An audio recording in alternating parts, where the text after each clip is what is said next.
对臣谢战，接旨。奉天承运，皇帝诏曰：谢氏一族族长谢战流落恶地，犹不忘为君分忧。今于社稷有功，故赦免谢氏一族先前所有罪状。谢氏一族即日起恢复良民身份，钦此叩谢皇恩。吾皇万岁万岁万万岁！谢族长，请起吧。谢左大人。左安民微微颔首，家主，是不是该着手解决南地的灾民问题了？不急，等我将几只小老鼠抓了以后，就开始着手处理此事。秦胜回到山庄的时候，整个人是闷闷不乐的。你怎么了？嘿，这出去一趟，回来就拉成个脸。回来的时候遇上了个晦气的人，怎么可能要暴露了？怎么回事啊？是这样的。薛许听着，当他听到谢战之妻赵玉檀喊出他的名字时，行了，别闷闷不乐了，出门一趟。秦胜不理他。哎呀，放心吧，你只是被他看了一眼而已，秦六夫人不会嫌弃你的。秦胜沉默。我要不要给你们转移到别处去？不必了。你们不是很怕死吗？怎么不想转移了？是福不是祸，是祸躲不过。辽东郡侯城郡守府，薛先生他们刚将朱家的这些孩子送出来，没多久，南地各大城门就被封锁了。如今3大粮仓，目前只起了其中1大仓送出南城，目前这些粮食还在海上飘着。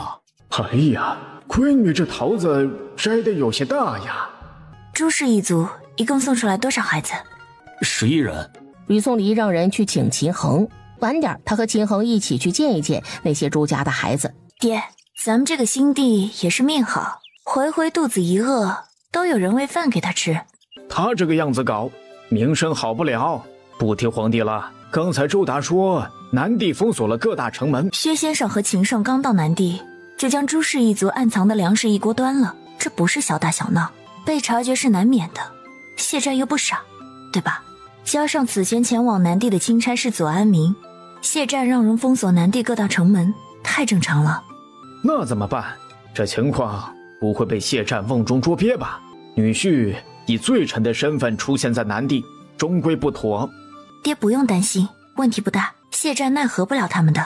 程天清到了基府大门后，一声令下，官兵们迅速将基府给围住了。程大人，缘何如此大阵仗啊？原因自然是你姬无银犯事了。敢问我姬某人所犯何事？有人报官说你姬府窝藏朝廷罪臣逃犯。冤枉啊，大人！敢问大人是谁诬陷姬某人？可有证据？既然敢违你姬府，自然是有所倚仗。至于证，薛许几乎在官兵围住基府的第一时间就接到了消息。哎呀，谢战果然聪明啊，他此举意在逼迫我们现身呐。那就去会会他。你知不知道你的身份出现在南地就是一个麻烦啊？你去见谢战，这就相当于是强盗去见官兵，自投罗网。你放心，我有媳妇儿给的锦囊妙计，肯定能全身而退的。行，那你就去会会谢战。六爷，徐先生，不好了，咱们辽东商会殊死被官兵围了。六爷呀，你去哪儿啊？去一趟谢府，会会谢战。哎呀，可能有埋伏，你小心点儿。谢战与赵玉檀一起刚用了饭不久，主院外喧闹声起，他也因此得知了秦胜只身一人闯谢府的消息。秦胜，你竟然敢单枪匹马地闯我谢府，是该说你蠢呢，还是说你蠢呢？我劝你不要轻举妄动。我既敢来，自有我的倚仗。况且你让人围了基府，不就是想逼我现身吗？秦胜，你先回去，明晚我设宴邀请你和薛广贤薛先生。秦胜闻言瞳孔微震。回去吧，就这么说，今天这回我们双方算是打了个平手。我知道你功夫厉害，但即使你现在突破了这些官兵的包围，挟持了我，甚至弄死我，也依旧改变不了基府和辽东商会殊死被围的困境。行，没想到你谢战还是根硬骨头。明晚的宴会，我秦胜应了，届时我要看看你谢战能否如愿了。这这一晚，谢府灯火通明，薛许和秦胜一起来到谢府。薛先生，久仰久仰。哎呀，谢家主，幸会幸会呀！他们进去后才发现，谢战不仅邀请了他们，还邀请了姬无银。我也是近来才知道，薛先生和姬大秀竟然是多年好友。那你厉害死了你！薛先生离开南地多年，想必很久都不曾尝过这道原汁原味的菜肴了吧？我们在辽东郡的伙食也不差，好不好？媳妇儿可重视大家的。不知薛先生接下来有何打算？啊，这个嘛，不好说。人家凭什么告诉你啊？如果薛先生还没有具体打算，那不如留在南地帮帮我。这个恐怕不行。薛先生倒也别忙着拒绝，良禽择木而栖，陈家业不能给你的，我可以给你；吕宋离能给你的，我也能给你。而且现在陈氏一族也遭到了报应，你留在南地还能够就近照顾你的部族，你又何必舍近求远？不要脸！良禽择木而栖，薛先生是良禽，但你是好木吗？还说什么别人不能给的你都能给，大话谁不会说啊？你不怕闪着了腰？对，秦六爷，你是会说话的，一会儿多说点啊。如方才所言，不知薛先生意下如何？哎呀，承蒙谢家主的抬爱，但薛某才疏学浅，能力浅薄，恐难以胜任呐。便不堪从命了。薛先生太过谦虚了。薛某已经话虽如此，但谢族长，如果薛某此次答应了你，背弃辽东郡那边，谢族长难道就不担心日后薛某同样会背弃你？只要我能一直给予薛先生想要的，薛先生怎么会舍得背弃我？如果我不能给予薛先生想要的了，薛先生离开那也是应该的。人往高处走，水往低处流，这是人之常情。如果真的到了那个时候，我会亲自给先生准备离开的程仪。嘿，你个狗蛋儿的，那我的名声还要不要啦？哎呀，再次感谢谢家主的抬爱，但是辽东郡那边对薛某有知遇之恩，薛某不得不报啊。对先生有知遇之恩的可是吕宋离？是啊，对薛某有知遇之恩的正是秦六夫人。姬大秀，不劝劝你这位好友吗？背井离乡总归不是那么的好啊。大家都一把年纪的人了，怎么做心里有数，用得着别人干涉？薛先生，你真的不考虑一下吗？吕宋离接下来很有可能会自身难保哦。你才自身难保，你全家自身难保。不用考虑了，我意已决。那可真是太遗憾了。不过人各有志，我尊重你。随着谢战三击掌，3层弓箭手将他们包围了。谢战，你竟然调用了南地的手背对付我，可真是大手笔啊！秦胜，你觉得这一次你能走得了吗？或者说你自己能逃得了？那薛先生呢？谢战，你既出了招，难道不想知道为何明知你设下这场鸿门宴，我们依旧来了？你不会以为我们来是被逼迫的吧？如果你真这么想的话，在你下令让他们动手之前，先看看这个吧。你不看的话，一定会后悔的。谢白，去将指尖拿过来。那信笺上究竟写了什么，能让谢战的脸色那么难看？你很好奇？好奇啊，你不好奇吗？不是很好奇。你觉得我给辽东郡投3万两银子，秦胜会告诉我答案吗？你是懂得用钱的，我把我知道的告诉你。你给辽东郡投2万两怎么样？谢战闭了闭眼，然后猛地睁开。谢战，不要动秦胜，否则大家同归于尽。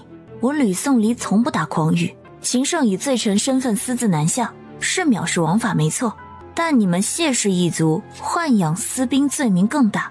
征南君、谢放、谢维、谢浩然、谢延归。谢战深深地吸了一口气之后，才定定地看着秦胜。秦胜，你很好。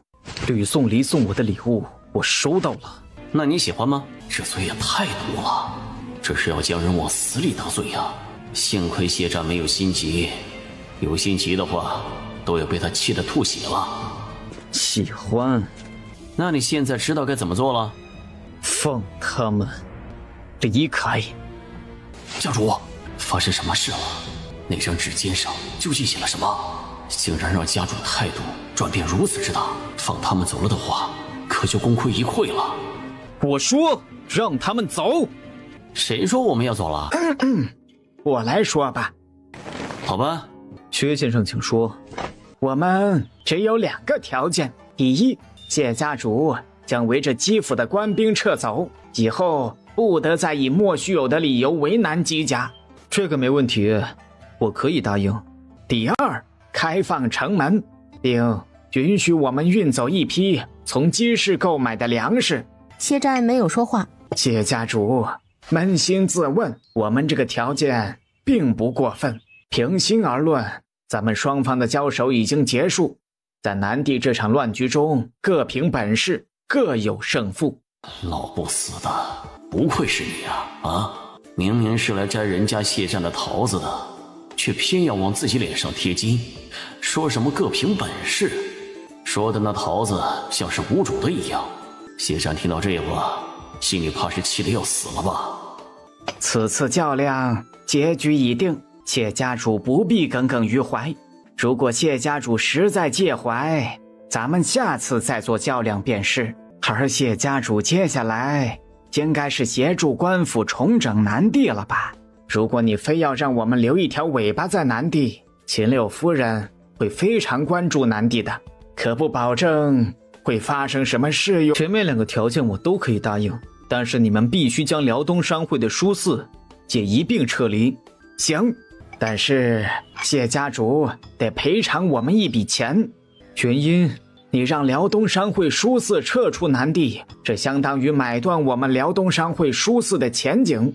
你知道我们这4家店开张后的这段时间挣了多少钱吗？我们也不要多了，就补偿我们1年的收益，再议价30%，折合10万两。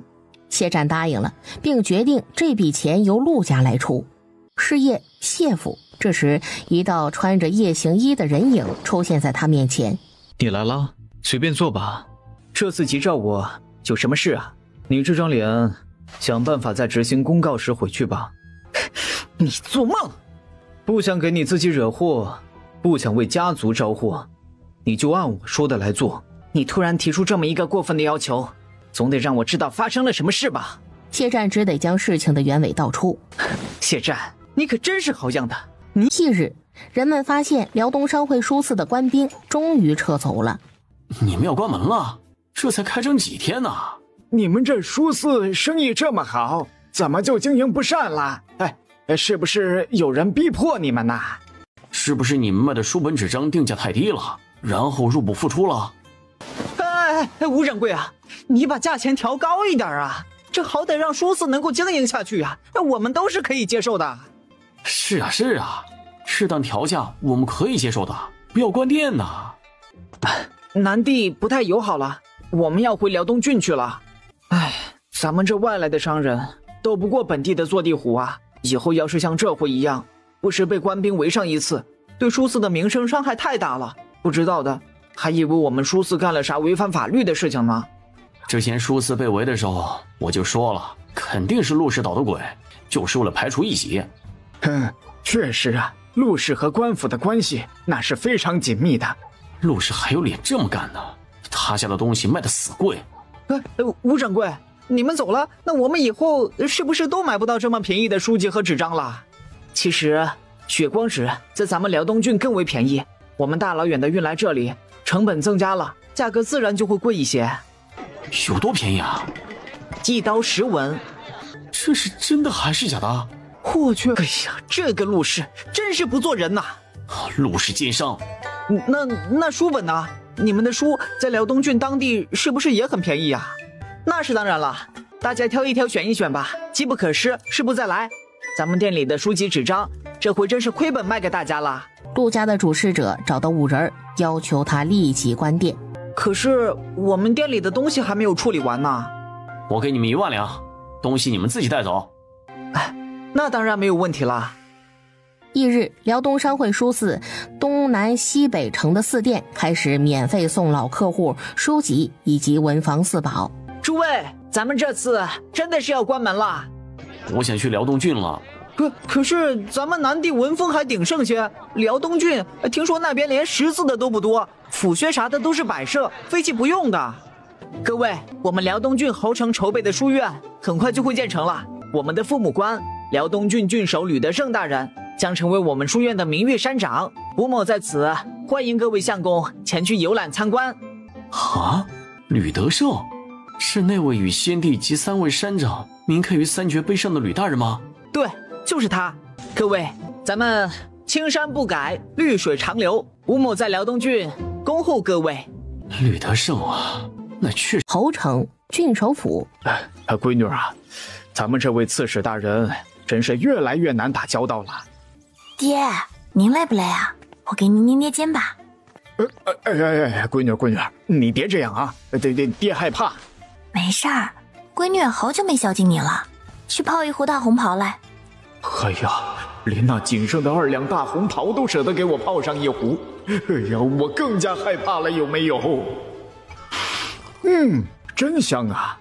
爹，这茶果然很香，对吧？这茶还是姬无营送的，上次随船送来就2两，多都没有，估计啊是他的珍藏。闺女啊，不是爹不去要铁矿石，而是咱们把辽东郡建设得太好了，刺史在辽西郡下不来台，他不高兴啊。上次我去要铁矿石，刺史府的管家送我出门的时候，不住的暗示说我们辽东郡动静太大了，什么事儿做个中不溜的就可以了。爹，可咱们辽东郡要发展，确实需要铁矿石。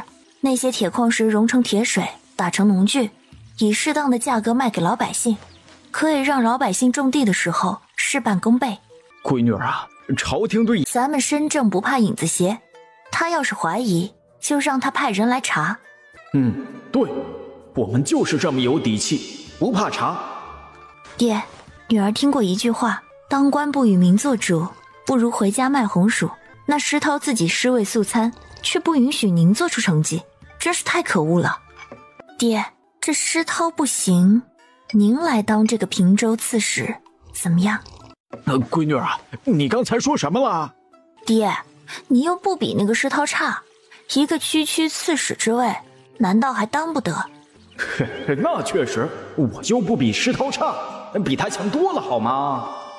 再说了，爹，女儿也舍不得你去给人家鞠躬弯腰伏低做小，等你当上刺史，铁矿石用多用少还不是您说了算。闺女儿，你说的对。接下来要怎么做，你尽管说。爹，此事容我计划计划。不过在此之前，这铁矿石，爹，其实你往好的方面去想，你这伏低做小的机会是用一次少一次啊。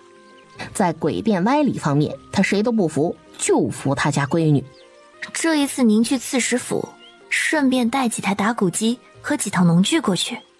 不带，一台也不带，一台都没有，还送给他几台？他怕不是在想屁吃啊！先帝那么难搞的人，我都摆弄得服服帖帖的，区石涛，我就不信还搞不定他。爹真厉害，那今儿个就回去和娘好好吃顿饭，明天走一趟。吕颂离推着他爹出门，听到能早退，吕德胜心中欢喜，半推半就的出了门。爹，早去早回，闺女等你好消息。辽东郡安县码头。吴掌柜，这就是辽东郡了。是啊，目前辽东郡一共有5个码头，安县码头便是其中之一。除了安县之外，房县、平郭、踏县、番汉县也都设有码头。当姬大少和顾二少以及他们的人送走之后，秦昭和马进一起登船。好家伙，吴掌柜厉害啊！三爷过奖了，这都是大家的功劳。让他们开始吧。小的们，开始干活吧！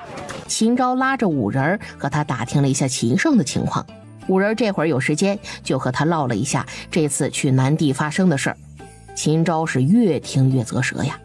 大哥二哥，谢战是厉害，但我们的6弟妹更厉害啊！确实是这样，最重要的是他们此行成果颇丰。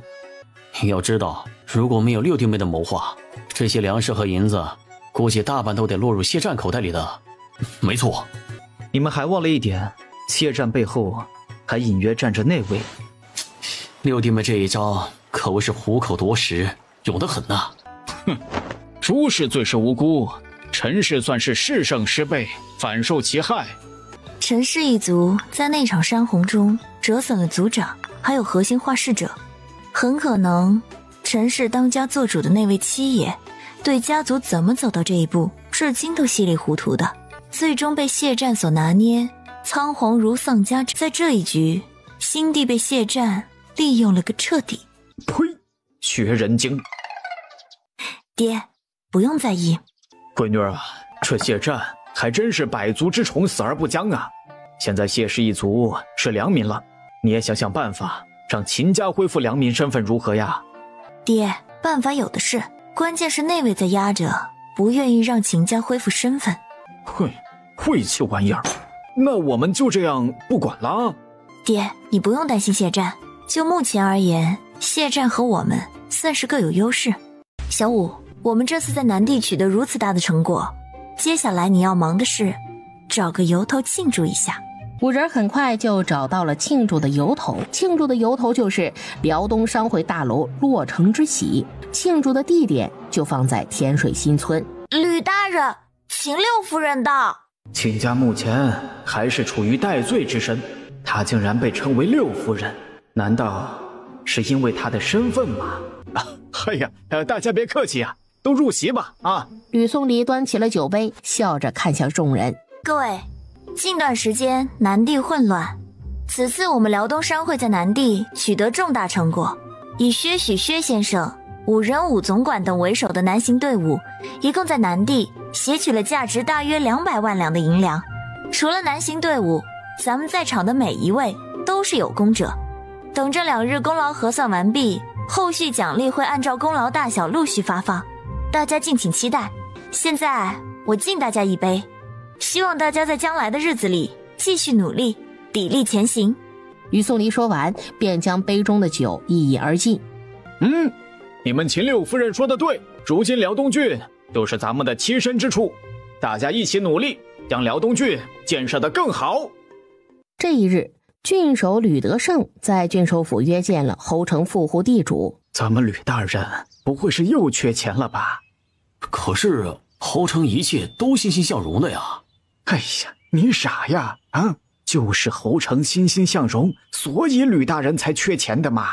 可是上回大家都坐吧啊！本官上任之初，不是和各位拆借了一笔银子吗？今天就还给你们，晚点儿你们拿了借据就去账房结算。吕大人，这钱我们不急的。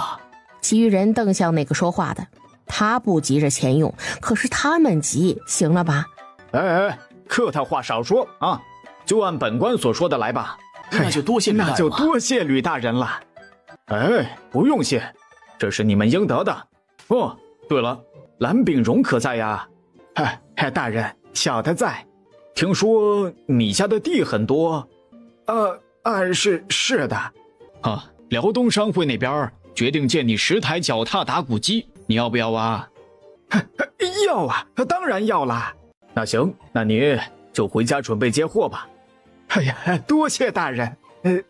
大人呐，小的能不能掏钱将这10台打谷机给买下来呀？这样吧，你先回家准备接货，你实在想买的话，后面我再让人把价格报给你，你能接受就买下，不能接受，这打谷机依旧借你用1个月。侯城大街上，哎呀，顾二少啊，这侯城好有活力呀！对了，你办的事怎么样了？辽东商会这边目前做出来的打谷机数目不多，而且辽东郡正准备秋收，他们也需要打谷机，并不能全部供应给我们顾家。不过他们承诺在下次收到前会将我们要的打谷机赶出来，并送到南地。我觉得这个提议那是可以接受的。顾二少笑了笑，没有多说。走着走着，他们就来到了西郊产业园这边。那栋楼是你们姬氏的？对，一整栋都是。西大少自豪地点了点头。真气派啊！胡掌柜，你能帮问问官府方面，我们顾氏能否在侯城建一栋和姬氏一样具备家族特质的商业大楼吗？我不能够立即答复你，等我消息吧。不知吴掌柜可否透露这事的可能性有多少？想必顾二少也知道，侯城的整个外城轮廓是苏州大师设计的，现在要更改设计，有些难度。吴掌柜，咱也不是外人，就不能给个准话吗？这当然可以，不过据我估计，顾氏想在侯城建一栋和姬氏一样具备家族特徽的商业大楼，这不太行。不过稍微小一点的话，那问题不大。多谢吴掌柜坦诚，我知道了。算了，师父说过，万鸟在林，不如一鸟在手。五人招待他们吃了一顿晚饭，才离开。姬兄，时间还早呢，进来喝个茶吧。姬大少答应了，他也想知道他葫芦里卖的什么药。姬兄，咱们来侯城也有几天了，是不是该回了？顾少主交代你的事情都办完了？辽东郡与鲜卑草原相接，侯城更是紧挨着鲜卑草原，其实并不是投资的理想地域。而且侯城代表大黎和鲜卑王庭只签订了3年和平约定，3年之后呢，谁也不知道3年后会发生什么。如果我们往里投太多钱的话，心里始终不踏实。你多虑了。如果你说的是别的边陲城镇，那我是非常赞同你这说法的。但是这里是侯城，不一样的。有什么不一样的呢？面对鲜卑铁骑，鲜有人能抵挡。我不知道侯城有何应对之策，但细想之后，终归觉得希望渺茫。顾二少，我觉得你还是多想想顾少主的交代吧，不要擅自做主。姬大少觉得已经没有再待下去的必要了，便提出告辞。回到他们的院子后，心腹管事才摇了摇头说：顾少主将顾二少派来了辽东郡，大意了。行了，别理他了。顾二在南地被人捧惯了，以为辽东郡是南地呢。师父，整个事情就是这样的。这事暂时不用管，该如何就如何。可是师父，顾二少此人挺傲气的，如果我们没有表示他回去南地，那会不会和顾少主告我们的状啊？这不正好吗？和顾氏合作一事，俗话说疏不见亲。如果顾怀生听信了顾二之言，一点怀疑都没有，那就证明他这个人看人的眼光有问题，并不知道他弟弟有这样自大自傲的性格缺陷，识人不明，还偏听偏信。如果他没有听信顾二的话，就说明他还有一定的辨别是非的能力，也知道顾二是什么德性，就这样还派他过来，要么就是一种试探，要么就是极信任他这个弟弟，对这个弟弟抱有脱离实际的想法和期待。甜水新村宴席之后，秦家3兄弟难得同时回家了。爹，不是赚钱了吗？可以分一点给四婶婶吗？为什么这么说？因为四婶婶没钱了呀。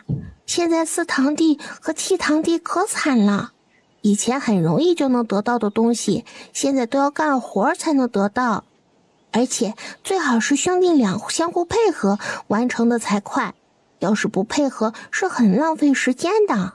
主要还是6婶婶，太恐怖了。是呀，自从6婶婶和4婶婶谈完之后，4婶婶就变了。不止4婶婶啊，如果4堂弟和7堂弟他们2个人不合作的话，想要的玩具什么也得不到。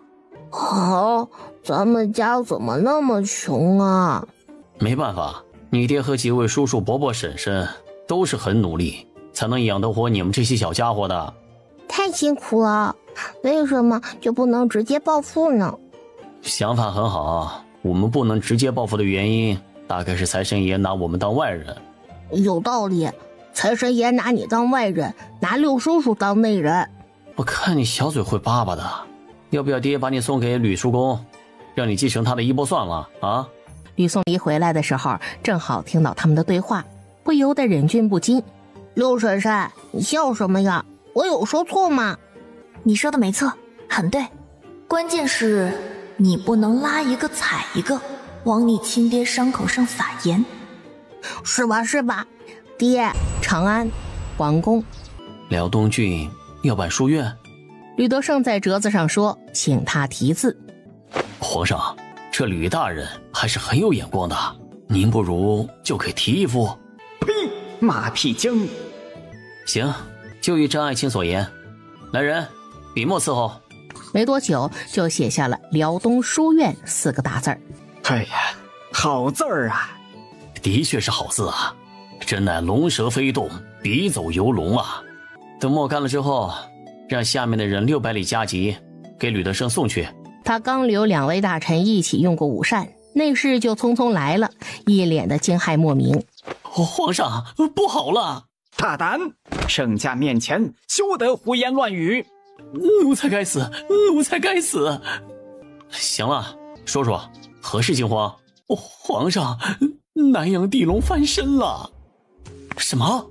南地的灾情刚过去，南阳就地动了。这贼老天就看不得我有一天快活，也不知道受灾的百姓有多少。希望不要太严重，否则我还得下罪己诏。这才登基第2年呢。左爱卿，此事当如何？皇上，张大人之前一直外放，治理地方的经验丰富，微臣记得他治理昌黎也曾地动过。狗贼，害吾！张爱卿，你怎么看？啊，皇上，臣愿意为皇上分忧，愿意领命前往南阳处理此事。张爱卿，你很好，前往南阳有什么难处吗？皇上，您能不能给微臣指派一位副手协助微臣治理南阳呢？可以。皇上，左大人的能力很强，您让他随微臣一道前往南阳吧。左安民，你个龟孙，就算是死，咱也要拉上你这个垫背的。左爱卿，你意下如何？微臣领命。哎呀，娘的，搬起石头砸到自己脚了。张宪，算你狠！哼，来啊，要死一起！这次到了辽东郡，一共投了多少钱？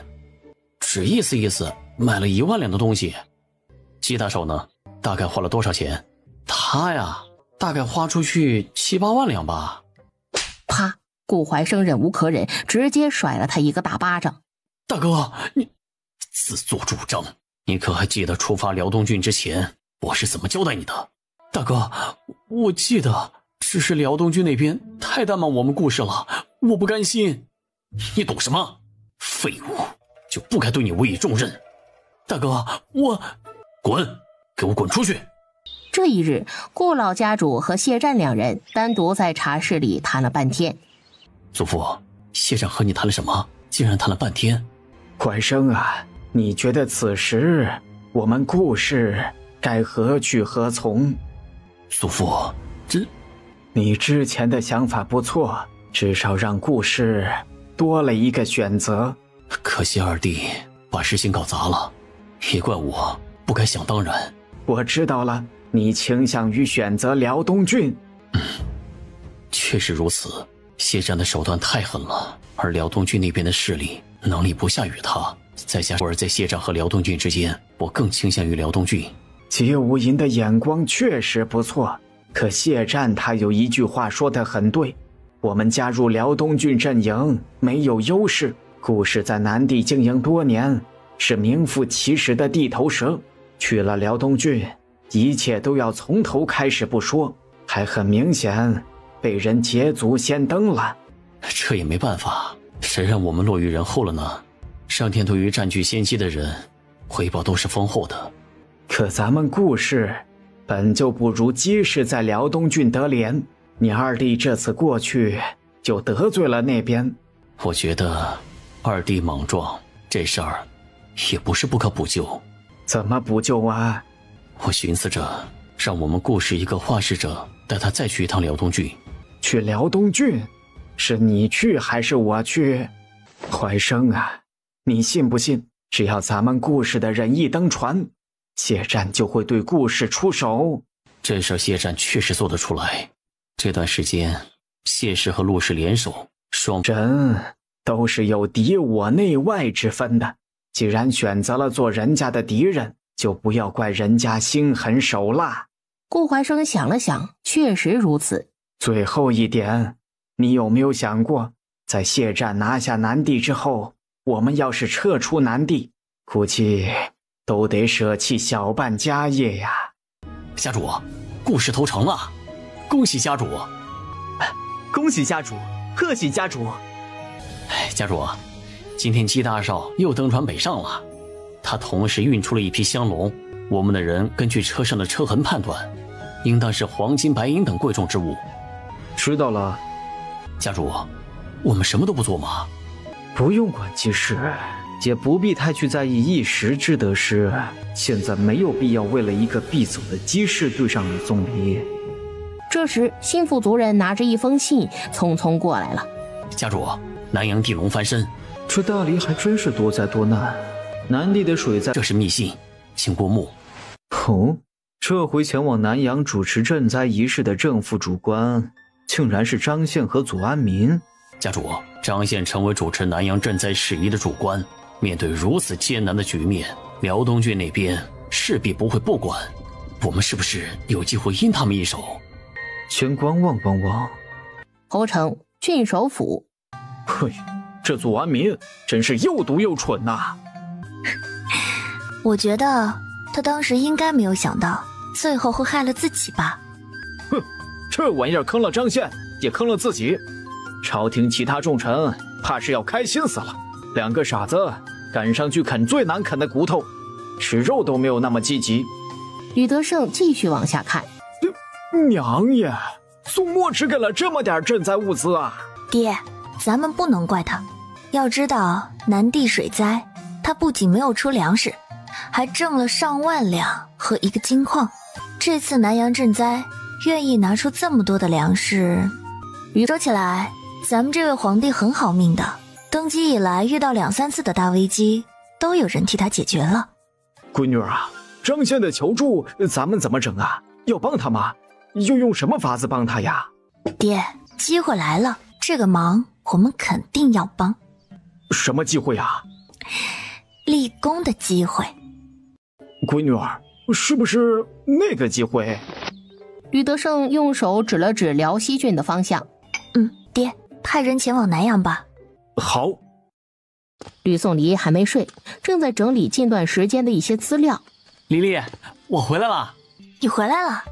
秦胜跑过来，张开双手，一把将他抱了个满怀。黎黎，我在外面很想你。我也是。这趟出去累不累啊？累，要亲亲捏捏才能好。那一会儿我给你按一按，捏一捏。好。这一趟出去没被欺负吧？被欺负了，在南地遇到谢战了。这回出去辛苦你了。黎黎，我不辛苦。哎，对了，黎黎，在回城的时候，我和二哥一起端了辽西郡北镇的6福寨。我知道。会不会有麻烦呀？不用担心，问题不大。那就好。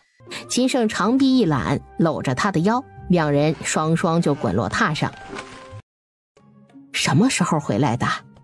啊，昨天晚上到家的。这么早起来呀？怎么不在家多歇歇呀？我这趟出去太久了，有点想你们了。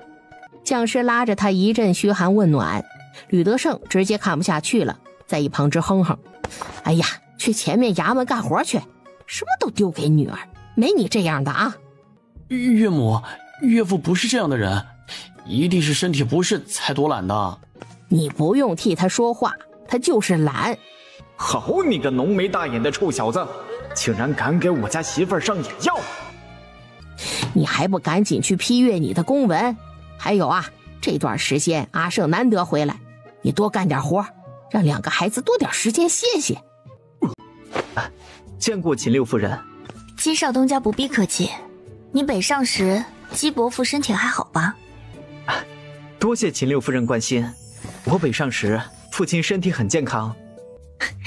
那就好。姬少东家，听说你有意大量在辽东郡采购镜子、洗发水、香皂等物，然后回南地售卖。是的。有眼光，但是我不建议你这样做。为什么？故事导向谢战之后，你们姬氏现在在南地，就是谢战的眼中钉、肉中刺。这个时候，有序的全虚全尾的撤出南地比较重要。我觉得正因为如此，才应该物尽其用。还是别了，这些东西放在哪里都会好卖。你可以考虑稍晚一点，在你们姬氏别的分店售卖这些物品，别拿去南地撩拨谢战了。戚大少认真地思考了他的话，发现确实是这么个道理。吕颂离进去正厅，发现主位上坐着一名身穿……你就是秦胜的妻子吕颂离？是，我是吕颂离。这位小姐是？我是诗雪。你长得也就一般嘛。这女的怕是疯了吧？能跟媳妇儿比？她是没见过我家黎黎华服金钗的样子，我家黎黎容貌屹立，略施粉黛就能比她好看100倍。秦胜一进来，诗雪就直勾勾地看向他，不知羞。不知诗小姐所谓何来？她救了我，我喜欢她，你自请下堂吧，我要嫁给她。吕颂离眼睛微眯，你谁啊？我有救过你？前天6负债，你忘了？我救了你，你就要嫁给我，还让我妻子自请下堂？六爷，你救了我，我无以为报，唯有……那你也不能恩将仇报啊！再说了，如果每个被我救了的人都像你一样，我娶得过来吗？你跟我成亲之后，我让我爹努力帮秦家平反。我是不会和我妻子分开的，你还是另嫁他人吧。吕氏，你怎么说？做决定前多想想。施小姐这般肆意妄为，施大人知道吗？你不必管我爹知不知道，知道又如何？不知道又如何？又不会帮你。吕氏，你还是识趣点也免得最后连累娘家，啥也没落着。就因为他爹是刺史，他就可以无视道德，无视规则，无视秦胜已经娶妻的事实，为所欲为。当然，我家老爷身为封疆大吏，地方要员，我家小姐身份高贵，只要她喜欢就可以。你也别怨，这世道就是这么现实，强者可以为所欲为，弱者就只能认命了，这也许就是你的命吧。强者可以为所欲为，弱者就只能认命，这话我无比赞同，希望施小姐一直赞同下去哦。这吕颂离怕不是有毛病吧？那你的意思是同意了？他同意什么？他不同意。你们说完了吗？说完了就给我滚。你们可要想清楚，秦家身为流放犯人，住这么好的地方，这有违大礼律例吧？怎么会有这样的人呢？太无耻了。吕颂离笑着摇头，确实挺无耻的。黎黎，你不会怪我吧？我怪你干什么呀？是他们癞蛤蟆想吃天鹅肉，痴心妄想。对，就是这样的。亏他还说我救了他。救命之恩无以为报，唯有恩将仇报。还真是这样。这时秦母和蔡氏、聂云娘、苏静几个儿媳妇儿过来打听情况，听说她是刺史施涛的女儿，不会有什么麻烦吧？娘，你放心，我能处理好的。我就怕连累了亲家。放心吧，想欺负我爹也不是那么容易的。吕德胜被刺史施涛传唤，此时他身在辽西郡刺史府。吕德胜，这次你过了。就是啊，你一个辽东郡的郡守，凭啥插手辽西郡的安全防务啊？越界了你！吕德胜，你这样的行为要不得。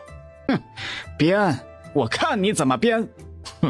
这就编给你看。六福寨离辽东郡太近了，普律县西边靠近雁荡山的老百姓每天都过得提心吊胆的，生怕一个没留神，六福寨的山贼们就冲下来将他们杀了。近来太多老百姓去官府跪地求我们出兵剿匪了，咱们身为父母官，不得不为老百姓做主啊。你为你的老百姓做主啊，就将手伸进我的地盘，谁的百姓谁心疼。六福寨在你的地盘为祸乡里，你无能处理不了，那就我来，我不管，反正你剿了六福寨就是不对。山寨是你亲爹呀，很小不得了。你讲真的，我帮你拔除了六福债，你难道不应该对我感恩戴德吗？怎么反而还责怪起我来了？难道六福债有什么特别的不能除？吕德胜，你不要血口喷人，我们说的是你越界的事儿。吕德胜，取代如何？你要和我道歉，并保证像出兵剿灭六福寨这样的事情仅此一次，下不为例。行，我给你道歉，我不应该因为你的无能处理不了辽西军的匪患问题，而派兵去帮你剿了为祸乡里的六福寨。我保证，下次再也不派兵帮你剿匪了。哼，下次我还敢！还有什么要求就赶紧说。还有，打下了六福寨之后，搜刮到的财物如数归还给我们辽西军。没有，吕德胜，你敢昧下这些财物？不是昧下，而是六福寨是一个穷山寨，我们端了他的库房，并没有得到什么财物，而且他们前一天还洗劫了一个村子，我们把粮食全都分给了受害的村民了。半个时辰后，石涛让他们散了。南阳，张宪在发愁，愁就对了，愁不死你。南阳情况这样，大家一起想想办法吧。我能有什么办法啊？咱俩商量着把这问题解决了，否则南阳灾后的问题处理不好，回长安后，我固然会让皇上觉得不堪大任，你也难辞其咎。你身为副官，责任确实没有我这个主官大，但如果加上识人不清，贻误国事呢？或者公报私仇，没有大局观，误国误民。闻言，左安民的神色渐渐凝重，他怒视张宪，这厮真是死也要拉他当垫背的呀。刺史府，爹，你要给我做主啊！做什么主？老爷，让我来说吧。事情是这样的，石涛没想到被剿灭的六福寨竟然还绑了他闺女。老爷，那秦六啊，我见过画像，确实长得是一表人才。他出身将门，既然能成为攻打山寨的主力，想必能力也很不错的。咱女儿看上他，那是他的福分。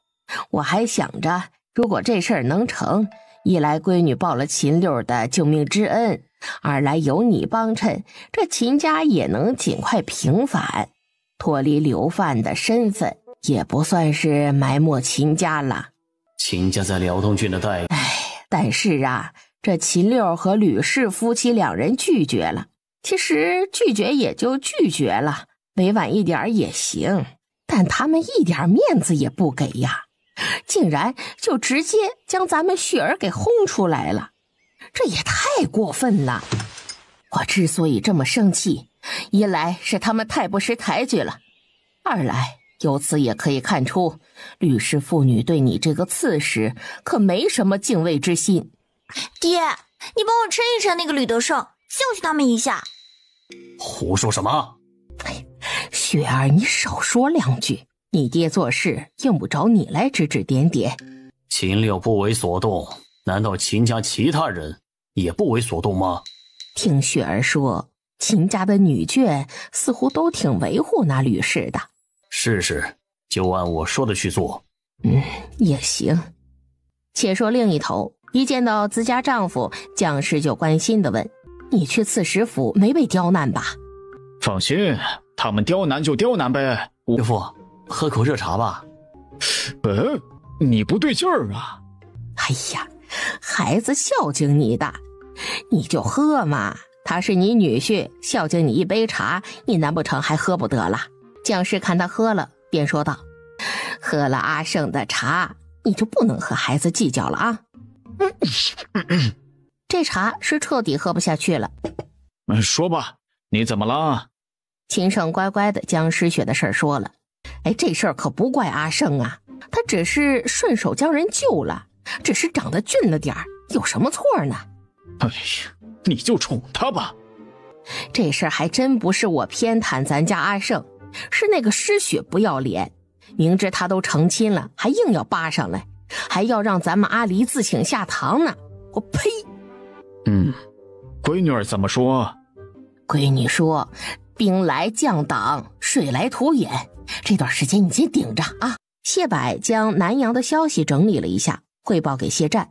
家主，周边的富商们联合成立了粮商商会，南阳以及周边的粮价被抬到了260文一斗了。辽东军那边肯定会出手的，大家准备的怎么样了？回家主，我们早就整装待发了，故事和路试都准备好了，随时都能启程。那行，明天一早我们就启程前往汝南。苍县最好的酒楼。副帮主，辽东商会的人到了。林副帮主，我来晚了，失礼失礼。不是，是我来早了。林副帮主，这次邀请你来，是想和你谈一桩买卖。吕会长请说。那我就直说了，接下来的这段时间，如果有富户世家找你们运粮，请你们不要推辞，也不要坐地起价，你们曹帮正常收取费用就行。事后我们辽东商会会补偿你们一笔银子，这银子多寡和你们所运粮食数量有关，这是合约，请您先过目。辽东商会这纸合约诚意满满，详略得当，没有废话。林副帮主，看完了合约，意下如何？回到侯城后，吕松离借由辽东商会的名义，给辽东郡的世家富户们发出了邀请。吕会长，不知你召集我等前来有何要事啊？时间宝贵，我就不说废话了，直接说吧。最近辽东商会决定做一笔大买卖，这买卖嘛，当然是资金越充裕越好。不知道在座各位有没有兴趣参一脚？吕会长啊，怎么个掺一脚法呀？这次是个大买卖，我们辽东商会准备投入资金在300万两以上。诸位有以下3个选择：第一个选择，入一股，挣钱了按入股比例分钱，但是有亏钱的风险。第二个选择，诸位可以借钱给辽东商会，以半年或者1年为期，我们会给各位结算利息。第三个选择，就是选择不参与此事。吕颂离话音落下后，没有一个愿意撤出的。开玩笑，他们又不傻。这事真的不用勉强，大家如果不愿意，直接退出去便是。我在此保证，我和我爹绝对不会因为这件事情怪罪到诸位头上。这次之所以面向大家募集资金，一切皆因辽东商会起源于辽东郡，有好事嘛，总得。吕会长，有好事，辽东商会会想着我们也不是那等不识好歹的。接下来要怎么做，你直说便是。行，既然大家都选择不退出，那我们就继续往下走。这里有2份资料，分别是入股以及借钱的合作条款，诸位可以看一下。蓝炳荣和耿元看了2份合约，发现不管是入股还是借钱，那都是有门槛的，最低就得投10万两。这件事情你们可以回去商量一下，下午申时来给个答复。下午的时候，吕颂离等来了大家的回复。1天的时间，吕颂离一共筹到了120万两银子，这些银子将由马进和周达一起运往洛阳，供姬大秀调度。南地传来消息，说谢战极有可能带着顾怀生和路匪去了南阳。我知道了。琳琳，谢战会不会坏了你的计划呀？无妨。南阳，粮商商会的成员围着车就明。会长，听说这张信和我有得罪他们吗？我只是在商言商，他们想让我们把粮价降低一点，这不是让我们做亏本买卖吗？这哪行啊？你们说是不是啊？会长说的对。会长说的对。张宪身心疲惫地回到住处。老爷，有贵客至，你把贵客安置在哪里了？带路。小的见过张大人。快请起，不用多礼。张大人，这是吕大人和秦六夫人写给您的信，请您过目。好。张宪看完信，连道了3个好字。好一会儿，他才平复了心中的情绪。你叫陈金水是吗？接下来你就跟着本官吧。是，这次定要让那愈发国难财的车九明和他的粮商商会大出血一回。洛阳又到了一批粮食后，姬无银问心腹管家刘孝怀：我们手上目前有多少钱银？目前洛阳这边有20万担粮食，银子有250万两。咱们在青州、徐州、兖州等周边还有20万担粮食，随时能够运来。既然一切准备就绪，那就开始吧。第1天，咱们温和点儿，就以每斗240文的价格抛售1万担粮食吧。是，这就去办。许昌，会长，洛阳那边有人向南阳投放了1万担粮食，每斗240文。吃下来。汝南，家主，辽东郡那边传来消息，辽东郡以辽东商会的名义向当地富商筹集了100多万两银子的资金。数量能估算出来吗？数量大概在1万担左右，一出现就被豫州粮商商会吃下了。这件事情你怎么看？有没有可能是辽东郡那边出手了？目前还不敢肯定，我建议明天再看看。我个人觉得辽东郡出手的可能性还是很大的。就依你所言，明天再看看。到了第二天，姬无银下令朝南阳抛售2万担粮食。身在汝南的谢战得知后下令，跟进，我们跟着以同样的价格往南阳抛售1万担粮食。豫州粮商商会反应略慢了一拍，然后同样吃进了。汝南那边有人跟着我们一起抛售粮食，应该是谢战和顾怀生、陆肥等人，不用管他。第3天，洛阳那边抛售了3万担，谢战在汝南就抛售2万担。豫州粮商商会两边都吃进了。姬无银看着许昌方向，9万担了，豫州粮商商会还能吃进多少？许昌，豫州粮商商会里，大家都看到了，目前的形势对我们很不利，但我相信对方肯定也是强弩之末了，他们哪来那么多粮食，对吧？这一回只要我们同心协力，大家再拿出一笔钱来，凑在一起继续吃进洛阳汝南的粮食，一定能把他们掏空，达到咱们掌控南阳粮食价格的目的。对，会长说的对，现在正是黎明前的黑暗，闯过这一关就好了，大家正应该同心协力共度难关呢。而且这回咱们这么多人成立粮商协会联合行动，如果失败了，梅子山、单天行、周北城，你们怎么说？大概还能拿出多少钱来？哎呀，会长啊，我只是一个小小的粮商，这会儿实在是拿不出钱来呀。是啊，会长，我的全部身家也都在这儿了，真是一群胆小如鼠、不足与谋的家伙。大家亲朋故交都有吧，和大钱庄的关系不差吧，就不能借点来应急？我尽量吧。你们可要想清楚了，现在投入的钱将来都能翻倍挣回来。大家回去想想，咱们就差这最后一哆嗦了。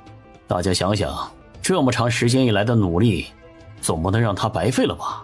接下来就是比谁的实力雄厚了。鲁威笑眯眯地收起合约。梅掌柜，相信在不久的将来，你会感谢你今天做出的决定的。梅子山瞥了他一眼，不知梅掌柜的朋友里，梅掌柜渴了吧？咱们到那边坐一坐，喝杯茶，如何？坐就坐，谁怕谁啊？等梅子山离开的时候，他整个人都恍惚了。对方竟然愿意让他从中赚取夹账费，而他竟然答应了那个姓鲁的替他穿针引线。稍晚，梅子山偷偷地登了周家的门。什么？你已经偷偷把你的10万担粮食卖了？嘘！哎呀，现在什么形势你也看到了，早点跑掉就完事儿了。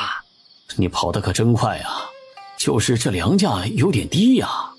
哎呀，没办法，现在这情况，许昌和洛阳那边博弈，要么就是赢了吃大肉，要么就是亏了赔个底儿朝天。我胆子小啊，直接选择不玩，小亏点拉倒。你呢？是怎么想的？你才告诉我，就要让我立刻做决定，我不得想一想啊？不是，你不会以为对方就找上了我而已吧？哎呀，尽快做决定吧，不然我怕你会后悔的。2个时辰后，梅子山再次坐到周北城的对面。哎呀，现在已经不是之前的那个价格了。对方现在的价格是多少？1斗140，你还卖不卖呀？卖。车九明亲自去了一趟许昌最大的钱庄柳氏钱庄。哎呀，稀客呀，车会长。我这次的来意就直说了吧，我要和你们柳氏钱庄拆借一笔银子。那自然是没问题的。不知车会长需要拆借多少啊？ 100万两银子。哎呀，这太多了，车会长，这是不行的。100万两而已，还太多了。柳延青，你看不起我？哎呀，车会长请息怒啊！您的田地房屋都抵押过一次了。那我拿粮食抵押，总可以了吧？你不要告诉我，我手上的80万担粮食，还不值得抵押出100万两出来。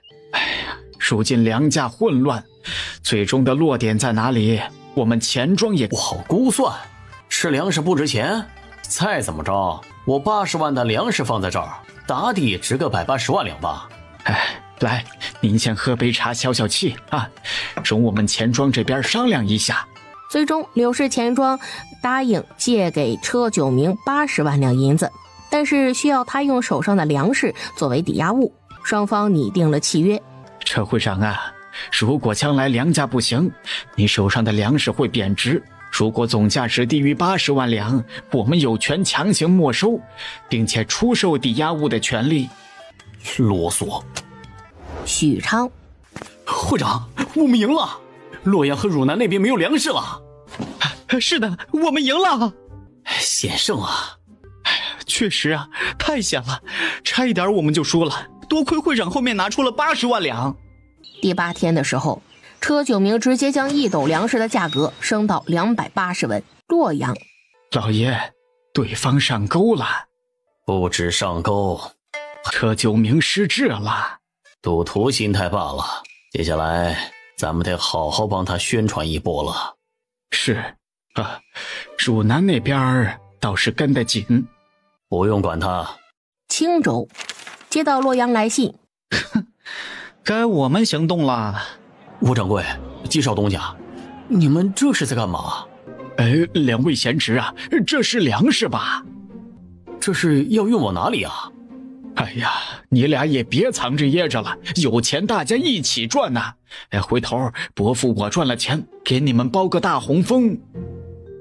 吴掌柜，说说呗，回头你那店我做主，给你减免3个月的租子。各位叔伯，麻袋里装的确实是粮食，这批粮食我们是打算运往南阳的，南阳那边粮价又涨了。又涨了？是啊，在豫州粮商商会的干预下，现在都涨到了280文1斗了。280文1斗了？季少东家呀，那运费几何呀？现在很贵吧？还好。大家看到没？站在第一艘船甲板前方的男子就是曹帮的林副帮主。大家都想知道运粮食过去南阳的价格，何不找他打听打听？林山是来者不拒。就这样，在鸡市商行和辽东商会的推波助澜之下，南阳粮价全国最高的消息不胫而走，各地粮商闻言纷纷行动。听到薛许特地给他找了个女护卫，你有心了。柳夫人，要不要见一见他们？见是肯定要见的，现在先不忙，让他们吃点东西，休息一下吧，晚点再见。哎呀，行，那就晚点，我带他们来拜见您。薛先生，这上面是南阳那边的资料，还有情况汇总，您先看看。好。半个时辰后，他面色惊异，这便是我们目前敲定的整个计划。哎呀，真是好一出连环计呀！哎呀，柳夫人大才。薛先生别一直夸奖我，快帮我看看有什么疏漏之处。目前收到的最新消息是吴掌柜和姬大少已经大张旗鼓地将青州的粮食运往洛阳了。是的，这是最新进展。谢战也去了豫州，这会不会坏事儿啊？应该不会。现在左安民和张宪是一条绳上的蚂蚱，左安民的价值还是很高的。谢战可不舍得对方折在南阳赈灾一事上。他们一行人去南阳的目的就是想浑水摸鱼，占我们辽东郡的便宜。资料上说，这段时间谢战的人跟着洛阳那边以每斗260文和230文的价格分别抛售了15万担粮食，不知道他们手里还有多少粮食。他们手上的粮食应该不多了，毕竟安置南地灾民那需要耗费不少粮食。这谢战还是很聪明的，而且理智。柳夫人，谢战这样，我们就什么都不做吗？不用理会他，没有他也会有别人。晚点你回侯城吧。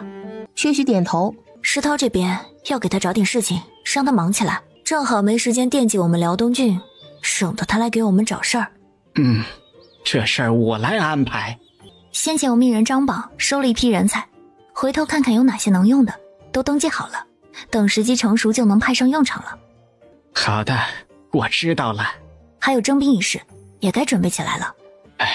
柳夫人呐，咱们这一路从南地走回来，都是六爷带队的，他带出了一支7000人的队伍，行令尽职，比那些新兵强，其中有4000青壮，算是精锐。如果他们愿意，可以直接冲入军中。吕宋离闻言，对他给出这么高的评价有些吃惊。对了，柳夫人，六爷呢？薛许意识到不对了，他打算撤了。他去了西安平县。那真是太遗憾了，我要回去侯城了，见不到六爷了。薛许吃了个饭就走了，回侯城了。他带来的6个族人，吕宋离见了，还给他们每个人都送了一份见面礼。最后他留下了阿丽丝，其他5人吕宋离让他自行安排。阿丽丝，吃饱了吗？阿丽丝吃得很饱。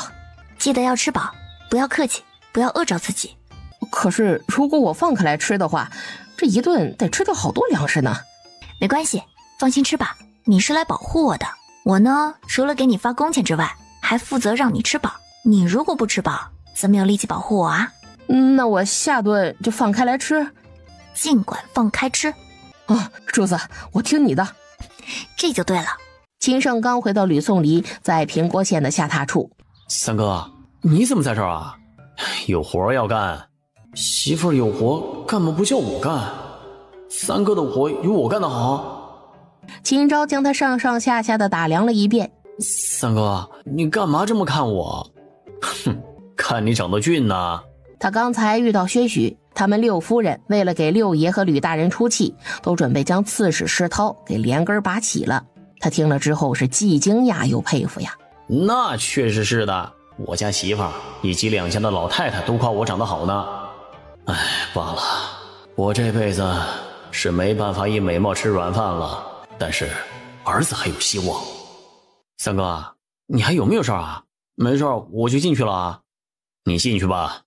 秦胜旋风一样的进去了。丽丽，我回来了。回来了？怎么样，大哥那边还好吗？秦胜点头。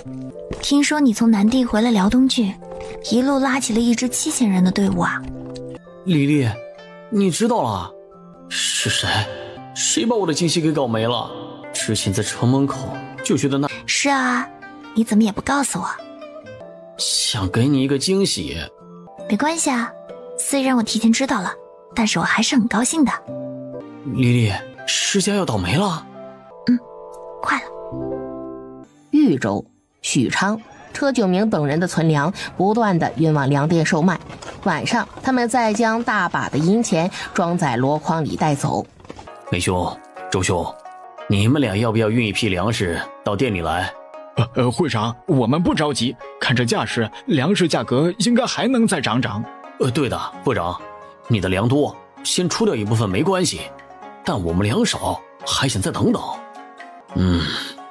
你们是懂事的。你们也是这么个意思。是啊。洛阳港口，当鸡市分号向南洋老百姓出售平价粮的消息传到这些外地粮商耳朵里时，120文1斗米，这么便宜，还卖个屁呀！我们回去。对，我们把粮食运回去，一粒也不给南阳留下。诸位掌柜，林副帮主，运费好商量的。不是运费的问题，而是我之前就已经和洛阳的大商人签订了合约，要帮他们运一批货物出去。那他们的货物急吗？如果不急的话，你们曹帮就先帮我们把粮食运回去，运费给你们加2成怎么样啊？不行的，我们和对方签了合约的，如果我们违反约定，不给人家运货，要赔钱的。那你们这趟活要多长时间呢？不行的话，等你们把货物运出去，再回来帮我们拉粮食。我们这趟活少则1个月，多则2、3个月也不一定的。而且我们还有其他已经预定下来的活呀，接下来的3个月内不一定到豫州，而且即使来了，也不会同时出动那么多船只的。这些外地粮商听懂了，他们聚在一起商量了一下，又找到林山。林副帮主，麻烦通融一下，帮我们把粮食先运回去，至于违约金我们帮你赔，同时运费再添2成，如何？诸位掌柜东家有所不知，这笔违约金数额比较大。多少？林山报了一个数。太高了，太高了。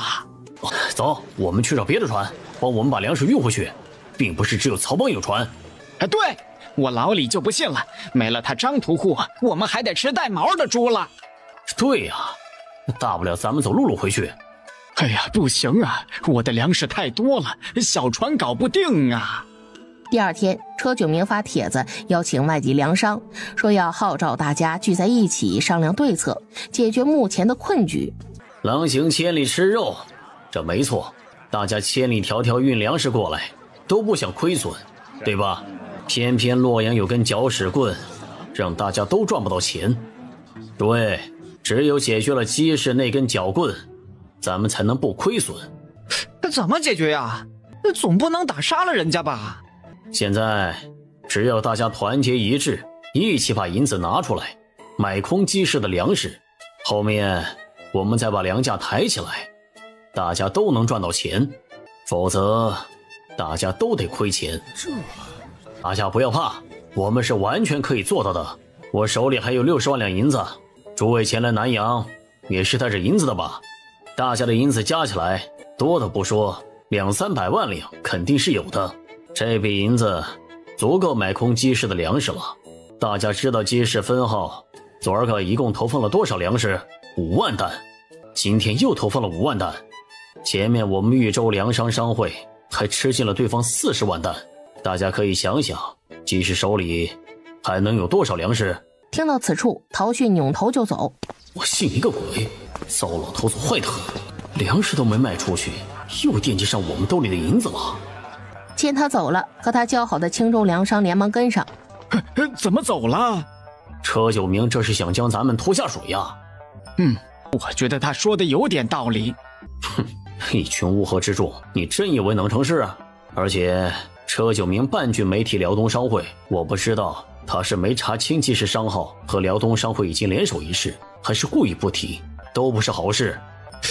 鸡市商号和辽东商会已经联手了，别忘了5人隶属何处。那你打算怎么办呢？继续观望？陶训从豫州粮商商会出来之后，就直奔洛阳鸡市商会分号。陶掌柜，这是一桩大买卖，我需要请示一下。你先喝杯茶，稍等片刻，我先失陪一下，晚点给你答复。陶训点了点头。姬大少吩咐下人们好好伺候，便疾步去了后院。爹，陶训悄悄来找我了，问我们收不收粮。那必须得收啊！等等，他这个时候就来了？是的。车九明说什么了？他跑那么快？大概是车九明表现不好，他是第一个来找到我们，并且打算把粮食出给我们的人。后面还会有来的，找来的人，咱们可以将他们的粮食按照120文一斗全部吃尽。姬大少重新回到会客厅。陶掌柜诚心要卖粮？是的。这样，我们鸡市以120文一斗的价格买进你手上全部的粮食，如何？这次陶训一共带来了5万担粮食。是这样的，我们鸡市商会在青州不是有分号吗？陶掌柜完全可以拿着我们鸡市商号给的凭证，回到青州之后，到我们青州分号提银子。如此一来，陶掌柜回城就完全可以免去很多麻烦。当然，如果陶掌柜现在想要银子，也是可以的。不，就按你说的来。你们鸡市出一张凭证给我，我回去后再去给你们青州分号取银子。陶掌柜这是要动身回青州了吗？怎地？若是无要紧之事，陶掌柜不妨在南阳多待一阵，南阳各地的景致还是不错的。啊，这是什么意思啊？姬大少笑而不语。好，就听你一回，咱们多留一阵，好好逛一逛整个南阳。辽东郡侯城。哎呀，姬无银在南阳搞这么一出，等最终真相大白时，我们辽东郡会不会被各地粮商骂个狗血淋头啊？骂就骂，做大事而牺牲，方方面面都想讨好，最终吃亏的只会是自己。闺女啊，爷，那个问题不用担心，现在南阳的局势已经在加速了，长安那边也可以安排起来了。好。一波未平，一波又起。硕鼠，你们这些吃里扒外的家伙！哼，虽说我们大家结成攻守同盟，但是当时明显形势不对呀，还不让跑吗？你们倒是跑得快，剩下我们在店里。在他们的内讧声中，姬大少和五人带着人拉走了剩余的粮食。翌日，姬氏分号宣布，粮价降到100文1斗。哎呀，姬无银疯了！姬大秀，这是什么大善举啊？哎呀，喊什么姬大秀啊？以后啊，咱们应该喊他叫姬大善人。两波粮商对比鲜明。真羡慕你们呐！我劝你还是赶紧抛了吧。可是这个价抛，我们亏太多了。信不信你现在不抛，接下来会亏更多？你是说这粮价还得往下走？哎呀，这谁知道呢？即使商号不会吧？还要压？他们到底图啥呀？这么个亏法，姬氏和辽东商会受得了？嗨，你管人家呢？操心人家，还不如操心一下自己呢。无数的平价粮流入南阳市场，造福的是老百姓。难怪姬少东家之前让我们按货按人头购买粮食，原来是让我们留着钱买更便宜的粮食呢。第一、第二天，姬氏和辽东商会都没有动静。到第3日，老百姓购买的速度明显变缓后，他们才开始隐蔽以及有序地吃进外地粮商抛售的粮食。汝南，姬氏分号将粮价压到100文1斗的消息传到谢战一系耳中。他们这个价钱卖粮得亏好多吧？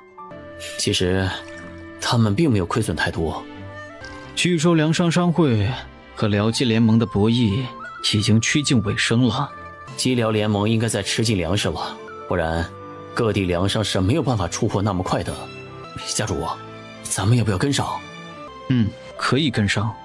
姬氏商号和辽东商会联盟连续卖了7天100文1斗的平价粮。接着发生了一件骇人听闻的事儿，林家老二在柳氏钱庄登门清点粮食之时，揣着锋利的匕首去了车府，见到车九明之后将他捅伤逃逸了。车九明身上连中3刀，失血过多，在大夫到来之前就已经弃戏劝无。车府群龙无首，车老夫人决定将车府100多万担粮食卖掉。就在此时，柳氏钱庄刘掌柜上门了，拿出合约让车府还钱。车老夫人只得划出100万担粮食给他抵债。至此，南阳一役之价格战，辽东商会和姬氏商号联盟完美收官。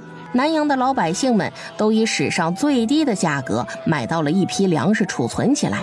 吕颂离将手中的捷报递给他爹。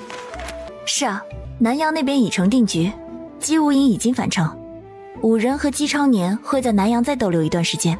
吕德胜从捷报中看到，他们在南阳一役中竟然哎呀，闺女儿，好多粮食啊！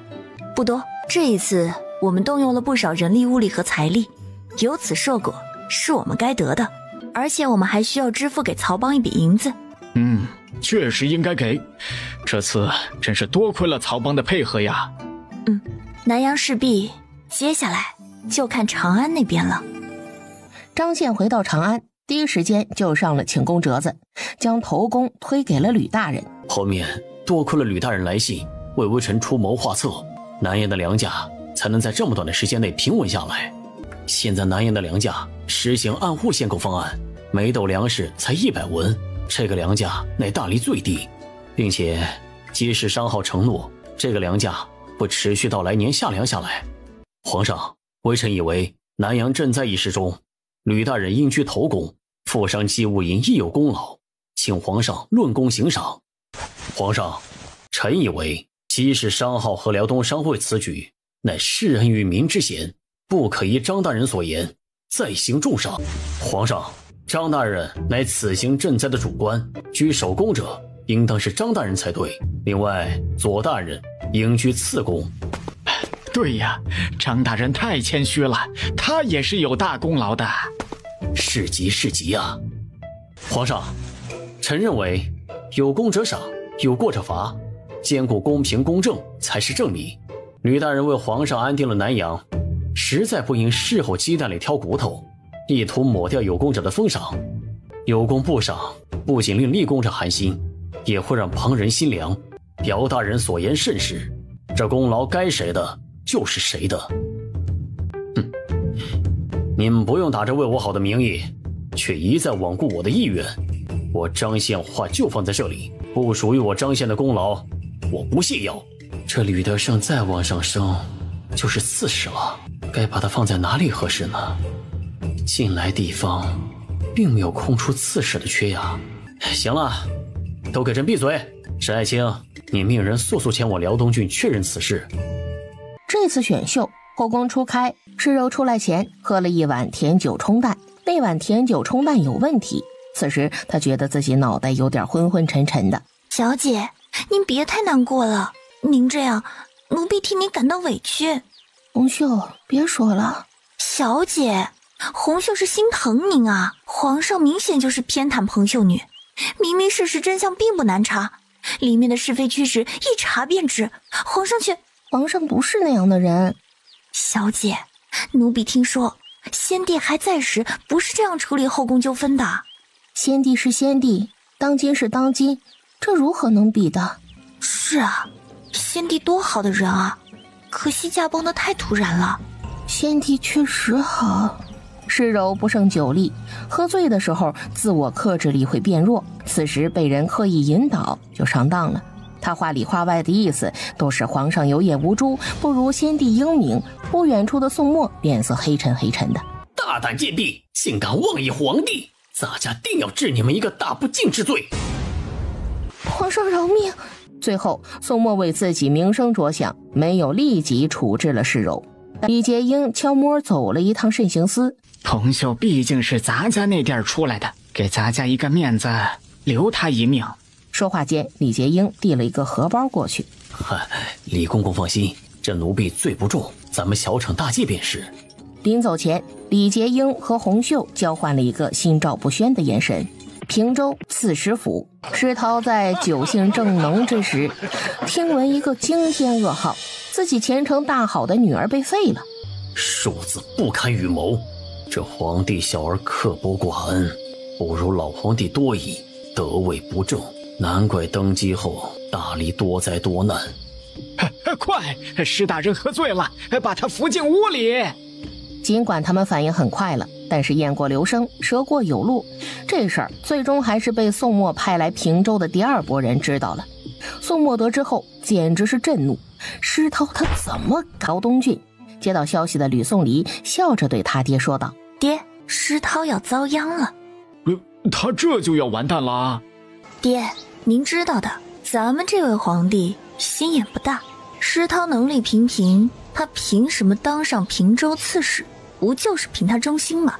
如今他亲手打破了自己这个优点，并且不断在宋墨的忌讳上反复横跳，哼，宋墨能饶了他？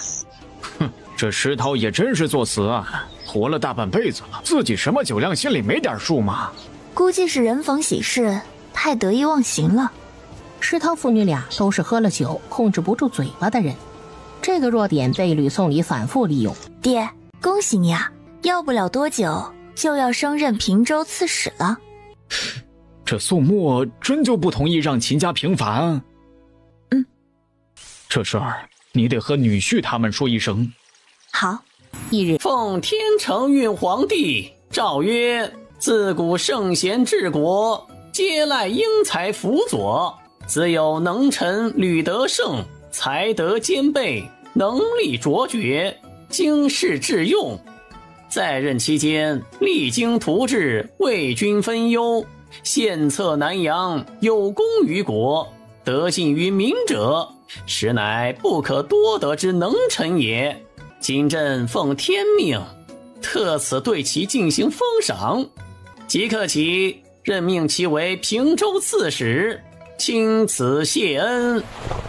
吾皇万岁万岁万万岁！吕知远和陈总管一起将来传旨的一行人引去休息。爹，恭喜恭喜！同喜同喜啊！秦家兄弟们回来了，秦母的生辰到了，他们没办法大办，只能回去陪他吃顿饭。六弟妹太厉害了，大哥，你说咱们平州的骑兵和水军是不是该准备起来了？老三，我赞同你的建议，但这事儿还是得问问六弟妹。六啊，晚上的时候你问问你媳妇儿呗。好的，你看情况啊，不行的话你牺牲一下，不必要让她答应啊。南地谢氏族地，谢战依旧在书房忙碌。就在这时，一杯冒着寒光的剑抵在他的脖颈处。谢战，你不怕我一剑抹了你的脖子？那你抹吧。你是不是以为我不敢杀你？你当然可以杀了我，你杀了我之后，大不了谢氏一族再也没有崛起的机会，你的一双龙凤胎女儿以后会变得无亲族帮衬，势单力薄的在这残酷的世道艰难谋生，等到了婚配的年纪，永远都够不到高等世家的门楣罢了。来人的剑迟疑了。谢维，你以为如今谢氏一族还是之前刚来南地那会儿的丧家之犬吗？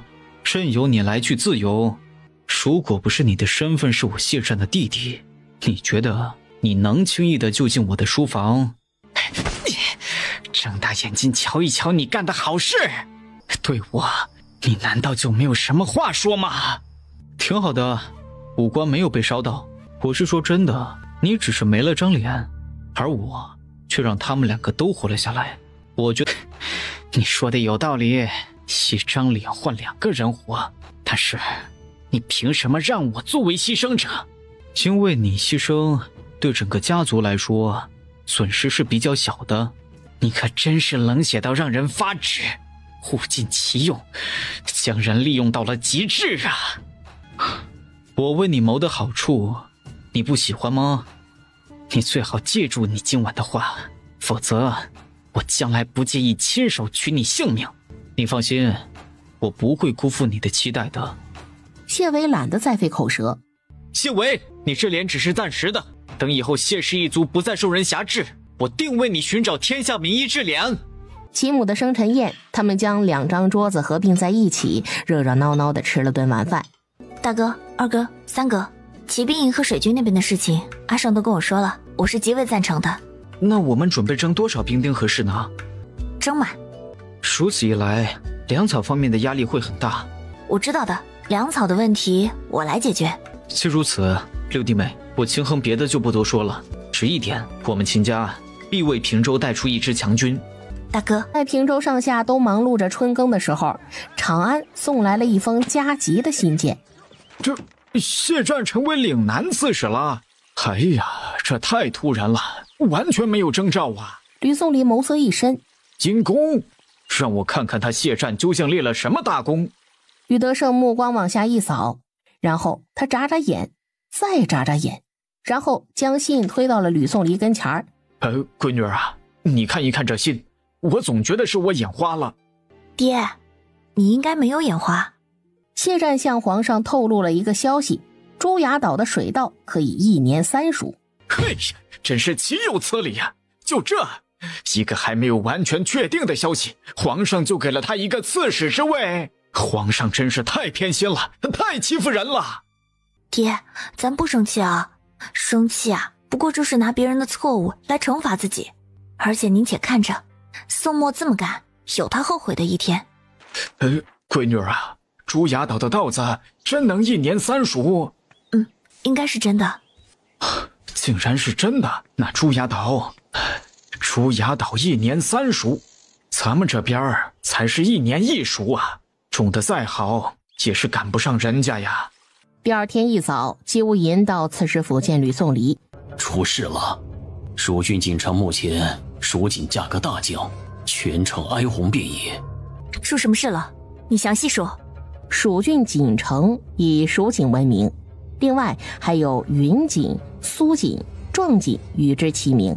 以往都是4大名锦轮流坐庄，先前因康成帝喜爱蜀锦，蜀锦几乎连年拔得头筹，蜀锦价格接连看涨。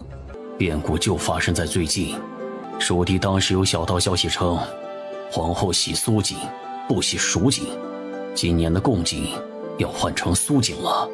一时间激起千重浪，与蜀锦相关的丝织品价格急转而下，进入一个前所未有的低迷价格。就因为一则流言，这些人就争相抛售手中的货。如果这流言不仅仅是流言呢？这些人能挣下偌大的家业，自然也不傻，不会光听小道消息就下两地兴风作浪的那伙人是谁？幕后之人，前面的布局期不现身就罢了，但到了收割期，两地都需要重量级的人物坐镇，而且收割期很短，不可能不现身。秦令夫人，你猜猜？谢战吧。你为什么猜是他？撇开你这个明显的态度，我如此猜测有如下原因：第一，从做局者的选地而言，益州、蜀郡和姑苏像是特意避开了有辽东商会的地方，而且4大名锦，蜀锦必选为目标的话，其他3锦，壮锦就不说了，在云锦和苏锦之间，云锦明明比苏锦更有希望成为贡锦，但做局者没有选云锦，选了苏锦。很显然，选苏锦有利于他，而姑苏与南地毗邻，方便他神不知鬼不觉的布局。此局的布局手段很熟悉呀。最后，此局缺不了官方配合，布局之人背景很深。哼，他倒是有自知之明。谢战应该与并州木材大商乔希同，还有新安瓷商胡将义，以及生丝大商人廖雪望连。这谢战真是深谙掠夺之道啊！谢战是深知，赚钱最快的方式并不是财富创造，而是财富转移。这手段有点狠呐，那咱们该怎么办呢？谢战他们做成的大蛋糕，自然是见者有份，分走一块。季叔，你信不信我？今年的贡锦必然还是蜀锦。做局嘛，就得一鱼两三吃，息鼓敲髓，方能作罢。现在蜀地商人只是有损失，以往积攒的家产大多都还在，谢战怎么可能会就此罢手？而且低价收购的蜀锦、蚕茧、生丝等，运到外地的话还要增加成本，哪有直接又卖回给蜀郡本地商人来的划算便宜？要怎么做？姑苏这边是来不及了，对方已经开始收网，很显然大头我们分不了了。现在就看看能不能在蜀郡这边喝上一口汤吧。您这样，吕宋离直接交代他。姬无银一边听一边点头，我明白了。那您就赶紧去安排吧，时间紧迫，能抢到多少利？谢战成为岭南刺史之后，不好好经营南地，怎么和别人联手到处搅风搅雨的？他应该是为接下来的行动布局。谢战一行人真是太可恶卑鄙了，咱们就放任他们这样欺负人？当然不能放任他们乱来。那咱们是不是要做点什么？谢战不是和皇上合作愉快吗？咱们来个离间计，离间他和皇帝，怎么样？好，这事儿交给我，我来。行，这件事就交给吕大人您了，大可放手去做。吕德胜得了这活，颠颠的走了，搞事儿去了。平州辽西郡刺史府，那闺女儿，计划做好了，帮看看有没有什么疏漏之处啊。爹，你这计划不错啊，谢战要被你坑死了。哈哈哈哈哈！哎呀，只是可惜不知道谢战等人此次赚了多少钱，不然这计划能够更加事半功倍。这有何难？你有办法得知这点啊？这个需要尽快打听出来，然后将消息递往长安，时间不要太久。吕宋离点头，接着姬无银和薛许再次被吕宋离请到刺史府。齐老板，一夕之间家产易于他人之手，你就甘心？哎呀，不甘心又能如何呀？做局者不止一人，有些人咱动不了，但有些人却是可以动的。他们可不是铁板一块啊。戚老板大概还不知道此局的牵头者是谁吧？哦，是谁啊？岭南刺史谢战。他……如果你们不甘心，我有一法，可让你们出了这口恶气，同时让对方得到应有的报应。要怎么做？这就看你敢不敢豁出去了。哼，笑话！都到了这步田地了，我有什么不敢的？去长安状告谢战，敢吗？你为什么要帮我？我也不怕与你说实话，我叔的贵人与那岭南刺史有些旧怨。长安状告谢战，我倒是敢，可是……此次只针对岭南刺史，不牵扯他人。好，我答应你，利用就利。那你明天尽早启程，到了长安直接去。离开前，姬广宽最后和戚少光说道：你无需担心，此次长安行应该没有性命之忧，但如果有万一，你的妻儿贵人那边答应会代为照料，直到你儿子年满16。长安，在宋墨的期待中，600万两银子终于运到长安了。谢战此人真是有大才呀！皇上，这里有一道平州刺史递上来的折子。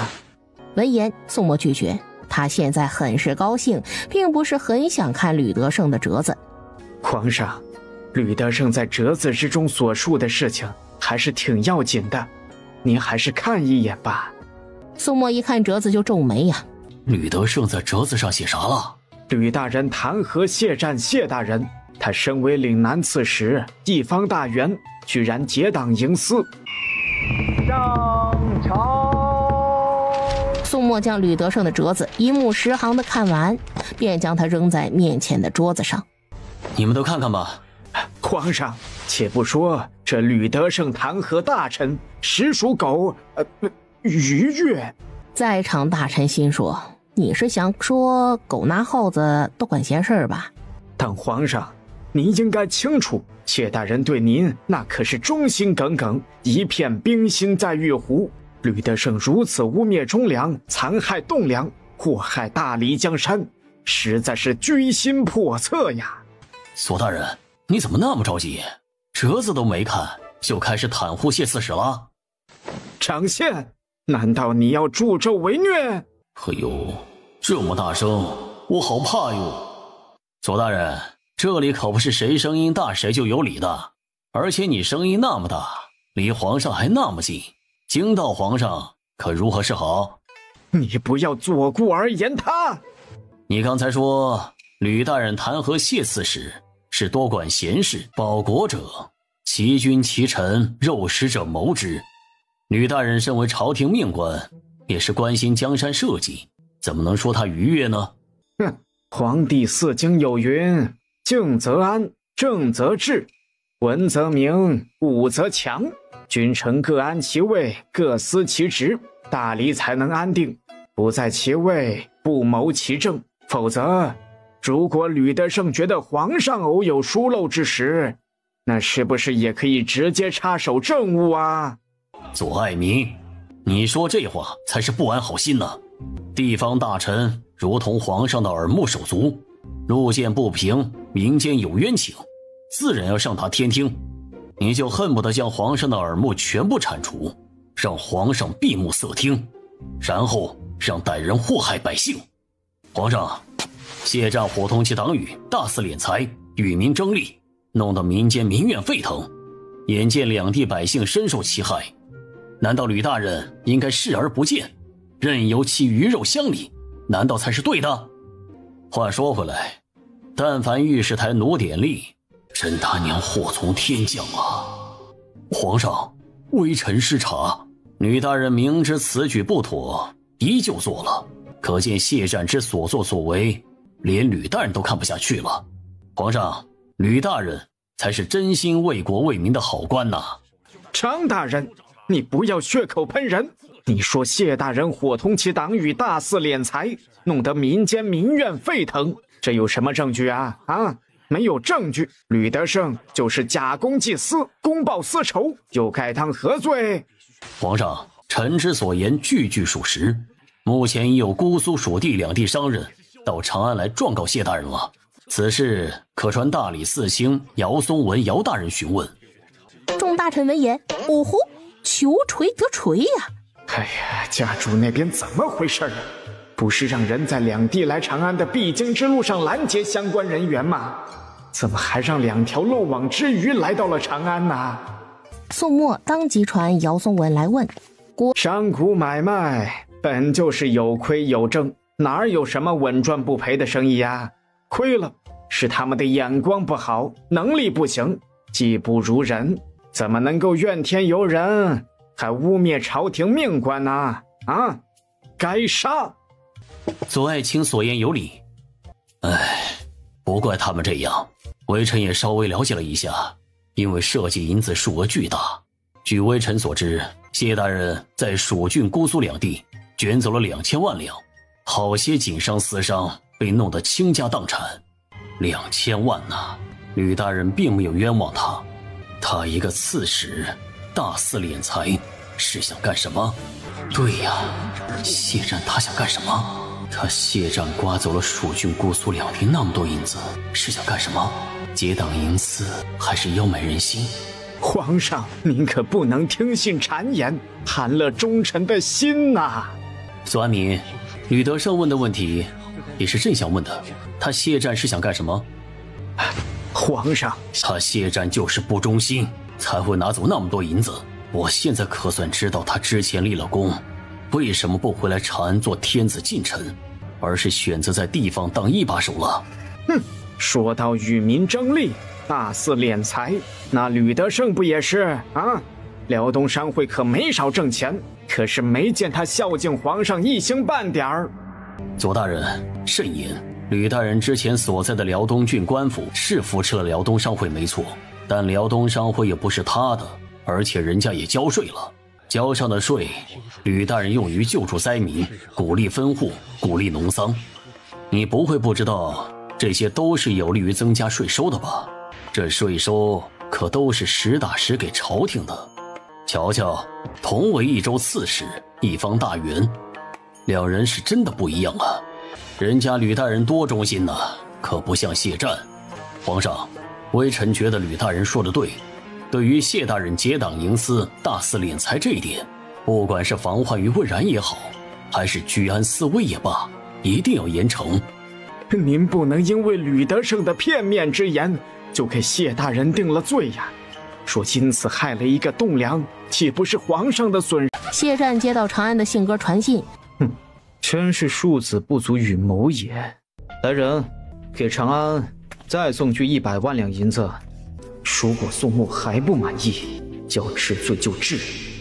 平州这边也接到了长安的消息。哎呀，这次谢战不死也得脱层皮。爹您厉害。哎呀，谢战吃了那么大一个亏，肯定会报复的。吕大人、秦六夫人，咱们得早做预防啊。的确，薛先生提醒的对，平州这边水稻已经开始灌溉，再有1个多月就能收割了。在场的都是聪明人，只一句话，大家都明白了他的意思。他们还需要防备鲜卑，因为鲜卑历来都是秋收前后南下抢掠的。可是咱们去年不是刚和他们签订了3年的和平约定吗？鲜卑王庭不可信。嘿，真是没脸没皮，好歹那么大一个游牧民族呢。爹，在这时，外头响起一阵阵热闹的声音，3人停止了谈话。我好像听到了老鸡的声音呢，我出去瞧瞧。没多久，他们厅堂的大门就被打开了。见过吕大人，见过秦六夫人。来，你们把东西搬进来，放这里。季叔，您这是干什么？这是20万两黄金，蜀郡那事儿，多亏了秦六夫人那边的钱庄分号，才没有造成太大的损失。不仅没有损失，我那侄儿最后统计还狠赚了400万两银子。咱们俩21天作5，一人一半，如何？我也没有出什么力，反正钱我带来了，也没打算带回去。大家都有赚钱的事儿，你就别客气了。行，那我就收下了。对，就应该收下。我还指望这样的好事儿多来几次呢。七叔，这样我只收下10万两黄金，剩下的话还没有说完。我的意思是，我这边收下10万两黄金，另外10万两您拿回去，我让5人去你们青州钱庄提走100万两银子，行不行？行，很行。好，那就这么说定了。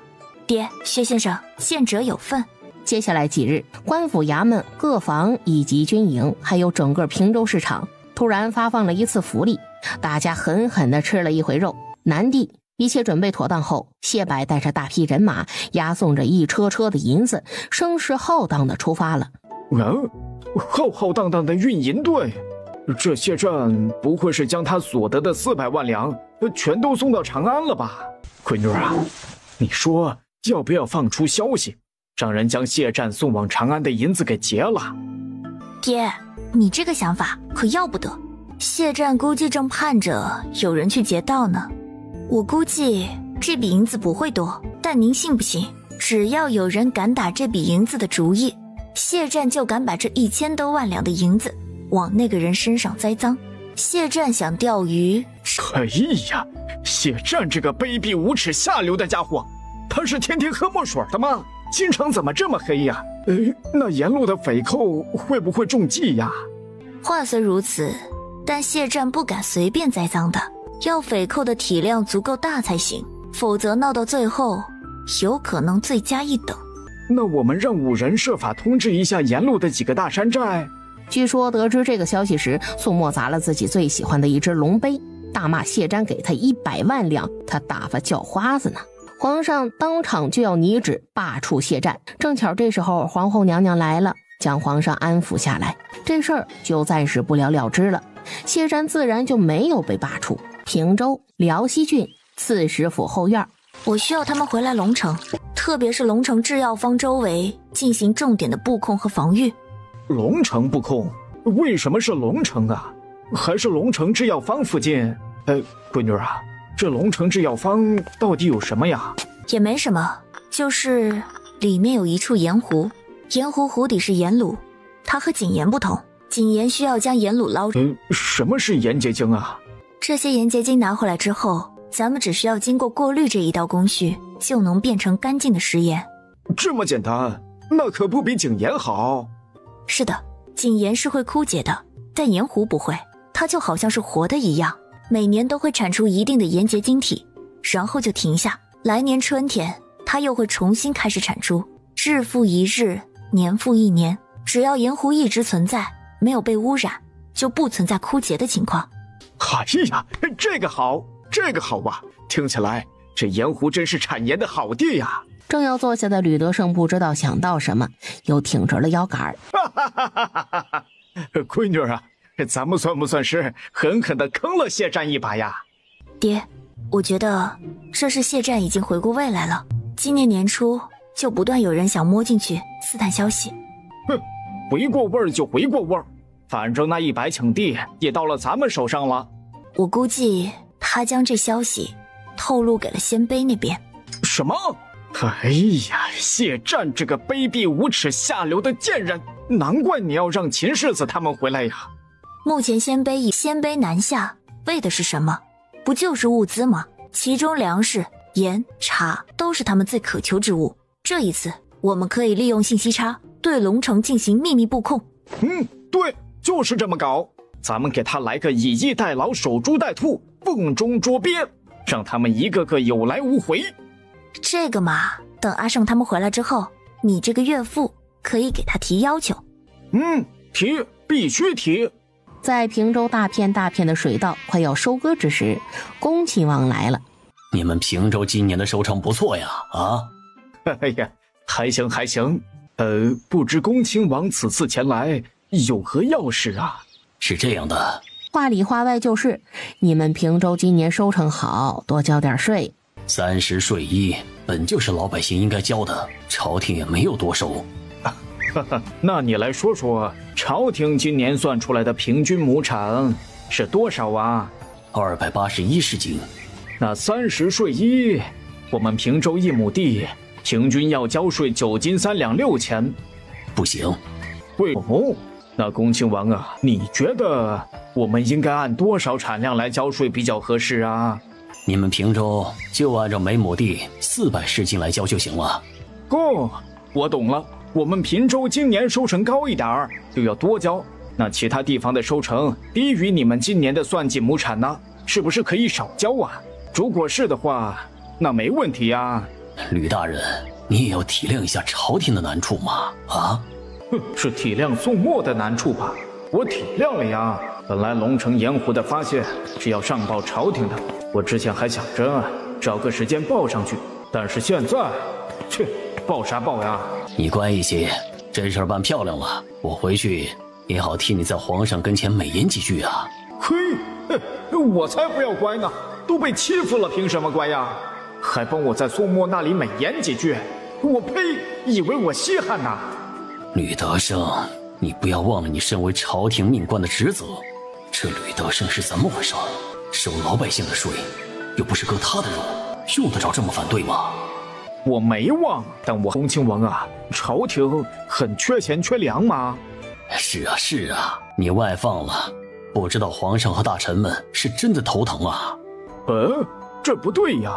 我怎么听说谢湛在蜀郡和姑苏两地狂敛了2000万两银子，皇上就这么纵容他胡作非为，没有收缴？他不是后代谢湛吗？缺钱缺粮，应该找谢湛去呀。这都是误会。恭亲王啊，皇上他不能总逮着老实人欺负啊。吕大人，你还是考虑一下我刚才说的话吧。我无功而返，下一个人大概不会像我这么客气了。要这么收也可以，不过这道命令得由你来发布。其实你误会了，不一定要按亩产400市斤来，朝廷只是希望你们平州按实际产量交纳税收。这完全可以，一事不烦二主。既然恭亲王你都来了平州了，就待到平州秋后把粮食统计好了。可是等恭亲王回到下榻的酒楼，把这事儿和属下一说，哎呀，粮食是最容易监守自盗的，是最难监管的，特别是吕德胜这个父母官，如果让老百姓放开了手。吕德胜他不会这么干吧？算了，这事儿我搞不赢，后天就回长安吧。属下赞同他的决定。爹，恭亲王所谓何来？吕德胜将他的来意说了。是个老好人，我没有为难他哟。爹，我觉得你可以答应他。在亲闺女的提示下，吕德胜明白了，当即他悔得直拍大腿呀。闺女啊，你说咱们能不能趁机向朝廷要点好处啊？爹，您是厉害的。那咱要点啥好处呢？不然要铁矿石吧。可以试试。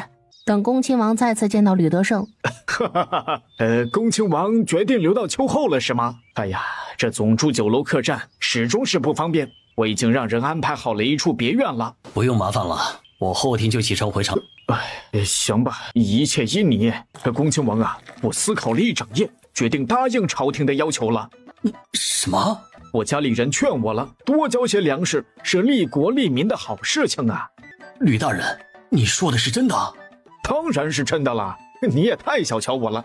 就说看在先帝的份上，那我也不能拒绝呀。你能想通就好。恭亲王啊，你看我们这么乖，朝廷是不是该给点奖赏啊？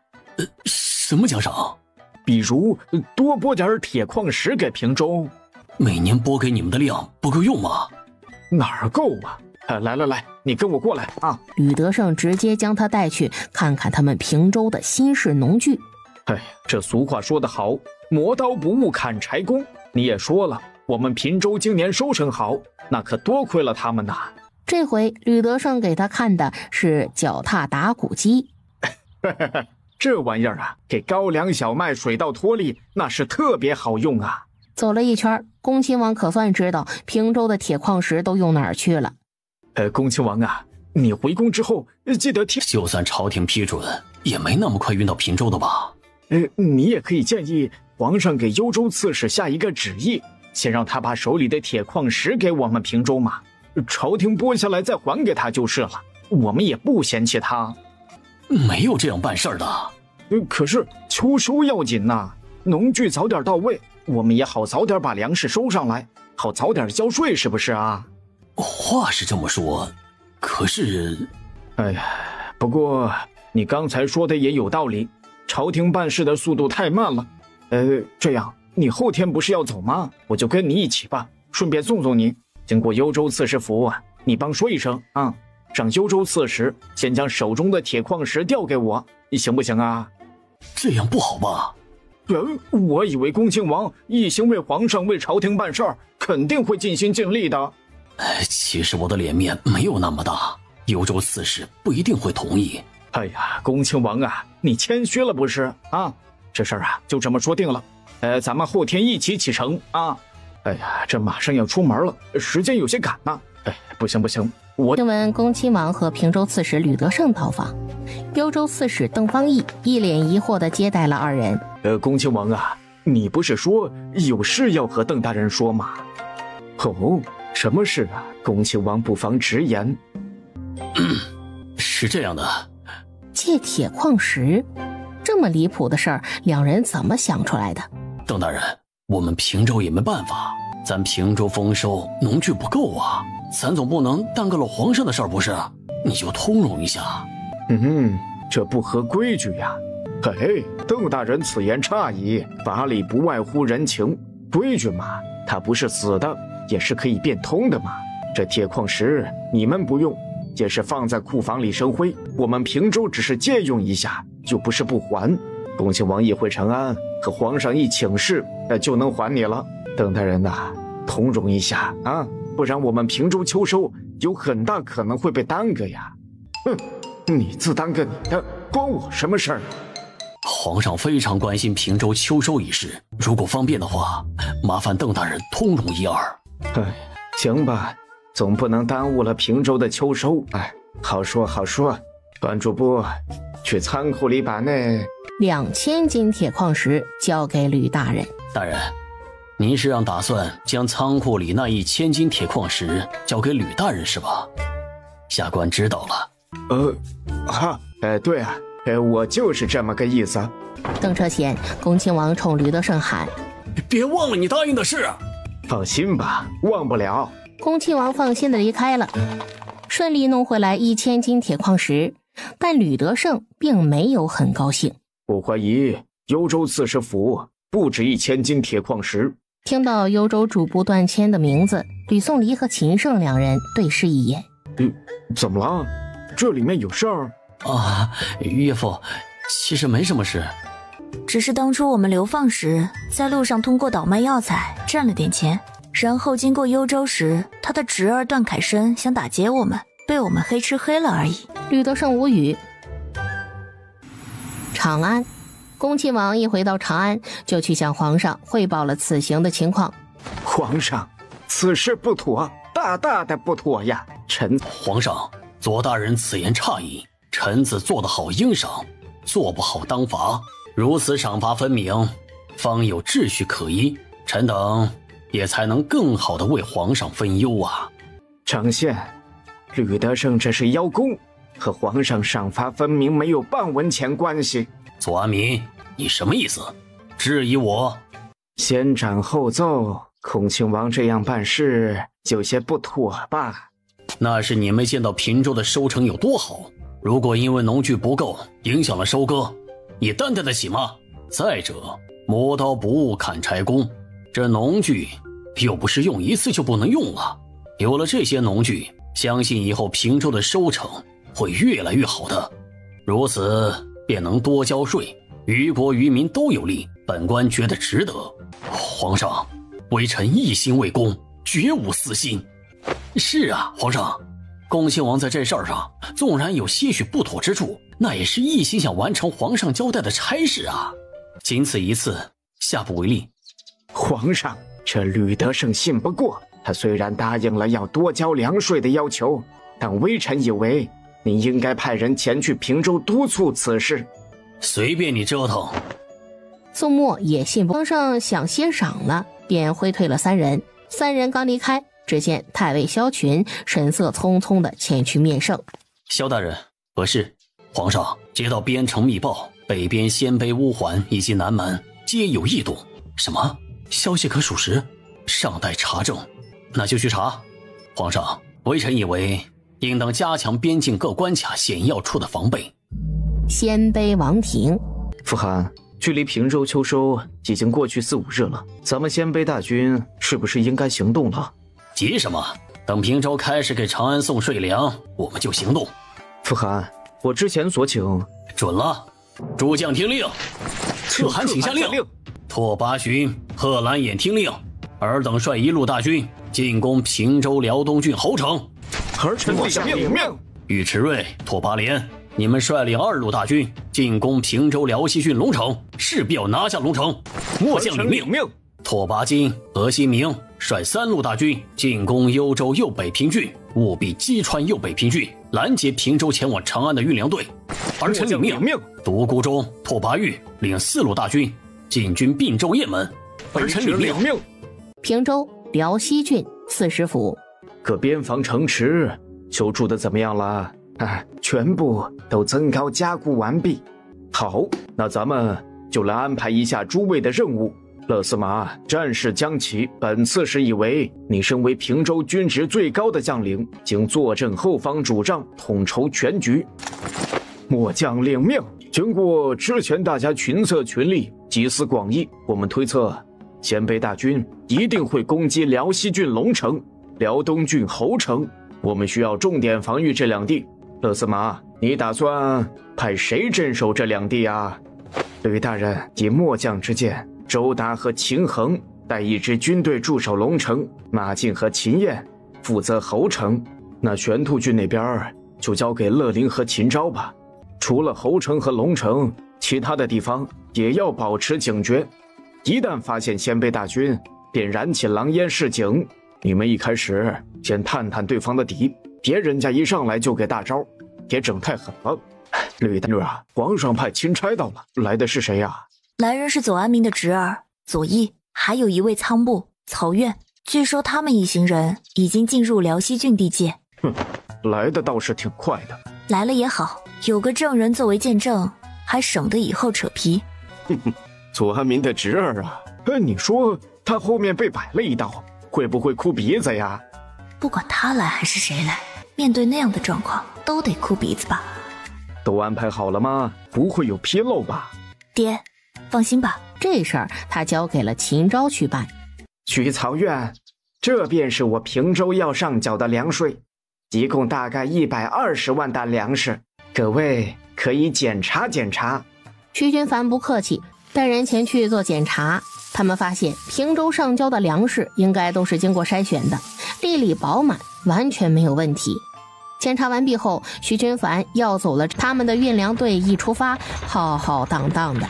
鲜卑那边一下子就得到了消息，北境突然燃起了狼烟，没多久长安就收到了800里加急的军报，乌桓大军突袭北境，严征严大将军身死。如今福大将军带着人退守白鹤镇，请求朝廷派兵支援。宋末还没缓过劲儿来，又接连接到并州、雁门山、幽州、右北平郡以及平州辽西、辽东郡被鲜卑袭击的消息，并且雁门以及右北平郡已失，5路大军攻入大黎。战火在意料之中，却又以一种意料之外的方式打响了。接连4地都发来了请求援助的消息。此时整个朝廷也是处于失声之中。嘿，那些武将们是干什么吃的呀？现在不是追究责任的时候。皇上，现在4地都发来了请求援助的消息，北境要军队，并州要兵马，幽州要钱粮，平州要兵器。朝廷国库一下子也拿不出来这么多东西呀。现在国库有多少就先支援多少，不够的后面再筹集。皇上，目前国库的物资只够支援2处战地呀，那先支援北境和并州吧。瞧你这话说的，幽州和平州就不管了？张大人别犟，幽州和平州好点儿还能坚持，但北境和并州都开始丢失城池了。皇上，启奏用秦家吧。可是现在平州两地正遭受鲜卑大军的袭击，也不知道秦家有没有事啊？对呀，这个时候不好传召秦家回长安吧？还不如就地平反秦家之后，让秦家在平州领兵对抗鲜卑算了。不妥，我觉得还是将秦家，可是秦家常年镇守北境，明明对北境无比熟悉，只要将秦家兄弟调往北境，北境必稳。放在平州，那可就不一定了。哦，北境是大黎的疆土，平州就不是了。此事容朕再想想。皇上，情况危急，这时我们应当摒弃一切恩怨与成见，团结一致，对抗外族呀。恭亲王此言差矣，我们大黎人才济济，并非只有秦家会打仗。秦家固然会打仗，但我朝会打仗的将领也不少。这回咱们完全可以从西南两军调任大将和大军回来，应该能应付此次危机。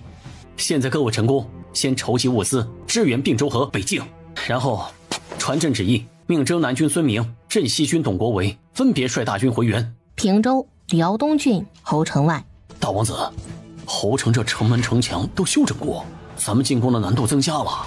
这是他们第3次发动进攻了，前2次不知道辽西军那边战况如何？日前传来消息，乌桓破了晋阳城，北境大军退守白鹤镇，孤独将军和四王子带领的第4路大军已经占领了雁门。目前1、2、3路大军都还没有好消息传出。咱们得加紧了，先让将士们撤回来吧。咱们再研究一下，怎么有效地攻破眼前这座城门关卡。是。旧北平郡最南边，某座靠近辽西郡的山头。朱鹏，你以为你把威虎寨搬到右北平郡来就没事了？不过你小子是聪明的，没有硬扛，不然这会儿你的脑袋早就搬家了。这不是见到各位哥哥来了吗？小弟哪敢放肆啊？是个识相的，福气还在后头呢。对，和我们一样有福气。各位哥哥，这嘴下留情啊！行了，你们别吓唬他了。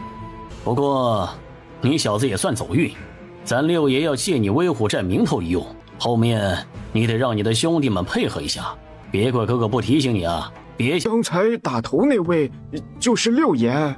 是啊。半个时辰后，朱鹏那张苦瓜脸更苦了。咱们都是一样的，旧的不去，新的不来，那些脏钱不要也罢。哼，你们一个个的说的倒是轻巧，那可都是我的家当啊！这么多年的家当，一转眼就没了。这时，秦胜进来了。鲜卑第3路大军破了右北平郡北边关卡了，大家准备准备。他交代完，也去做准备了。你小子好命啊，便宜你了。六爷让我们扮作你的小弟，听你号令，你福气不小啊。就是，还敢率领哥哥们，回头得赔我10两银子。朱鹏战战兢兢，这一个个都是他的老大哥，这福气完全不敢要啊，却又不得不要。松州城破之后，二皇子拓跋金看着城内满地的尸首以及仓皇而逃的平民们，右北平郡不行，儿郎们，接下来3日是你们的狂欢时间，开始屠城，可汗万岁，二王子千岁。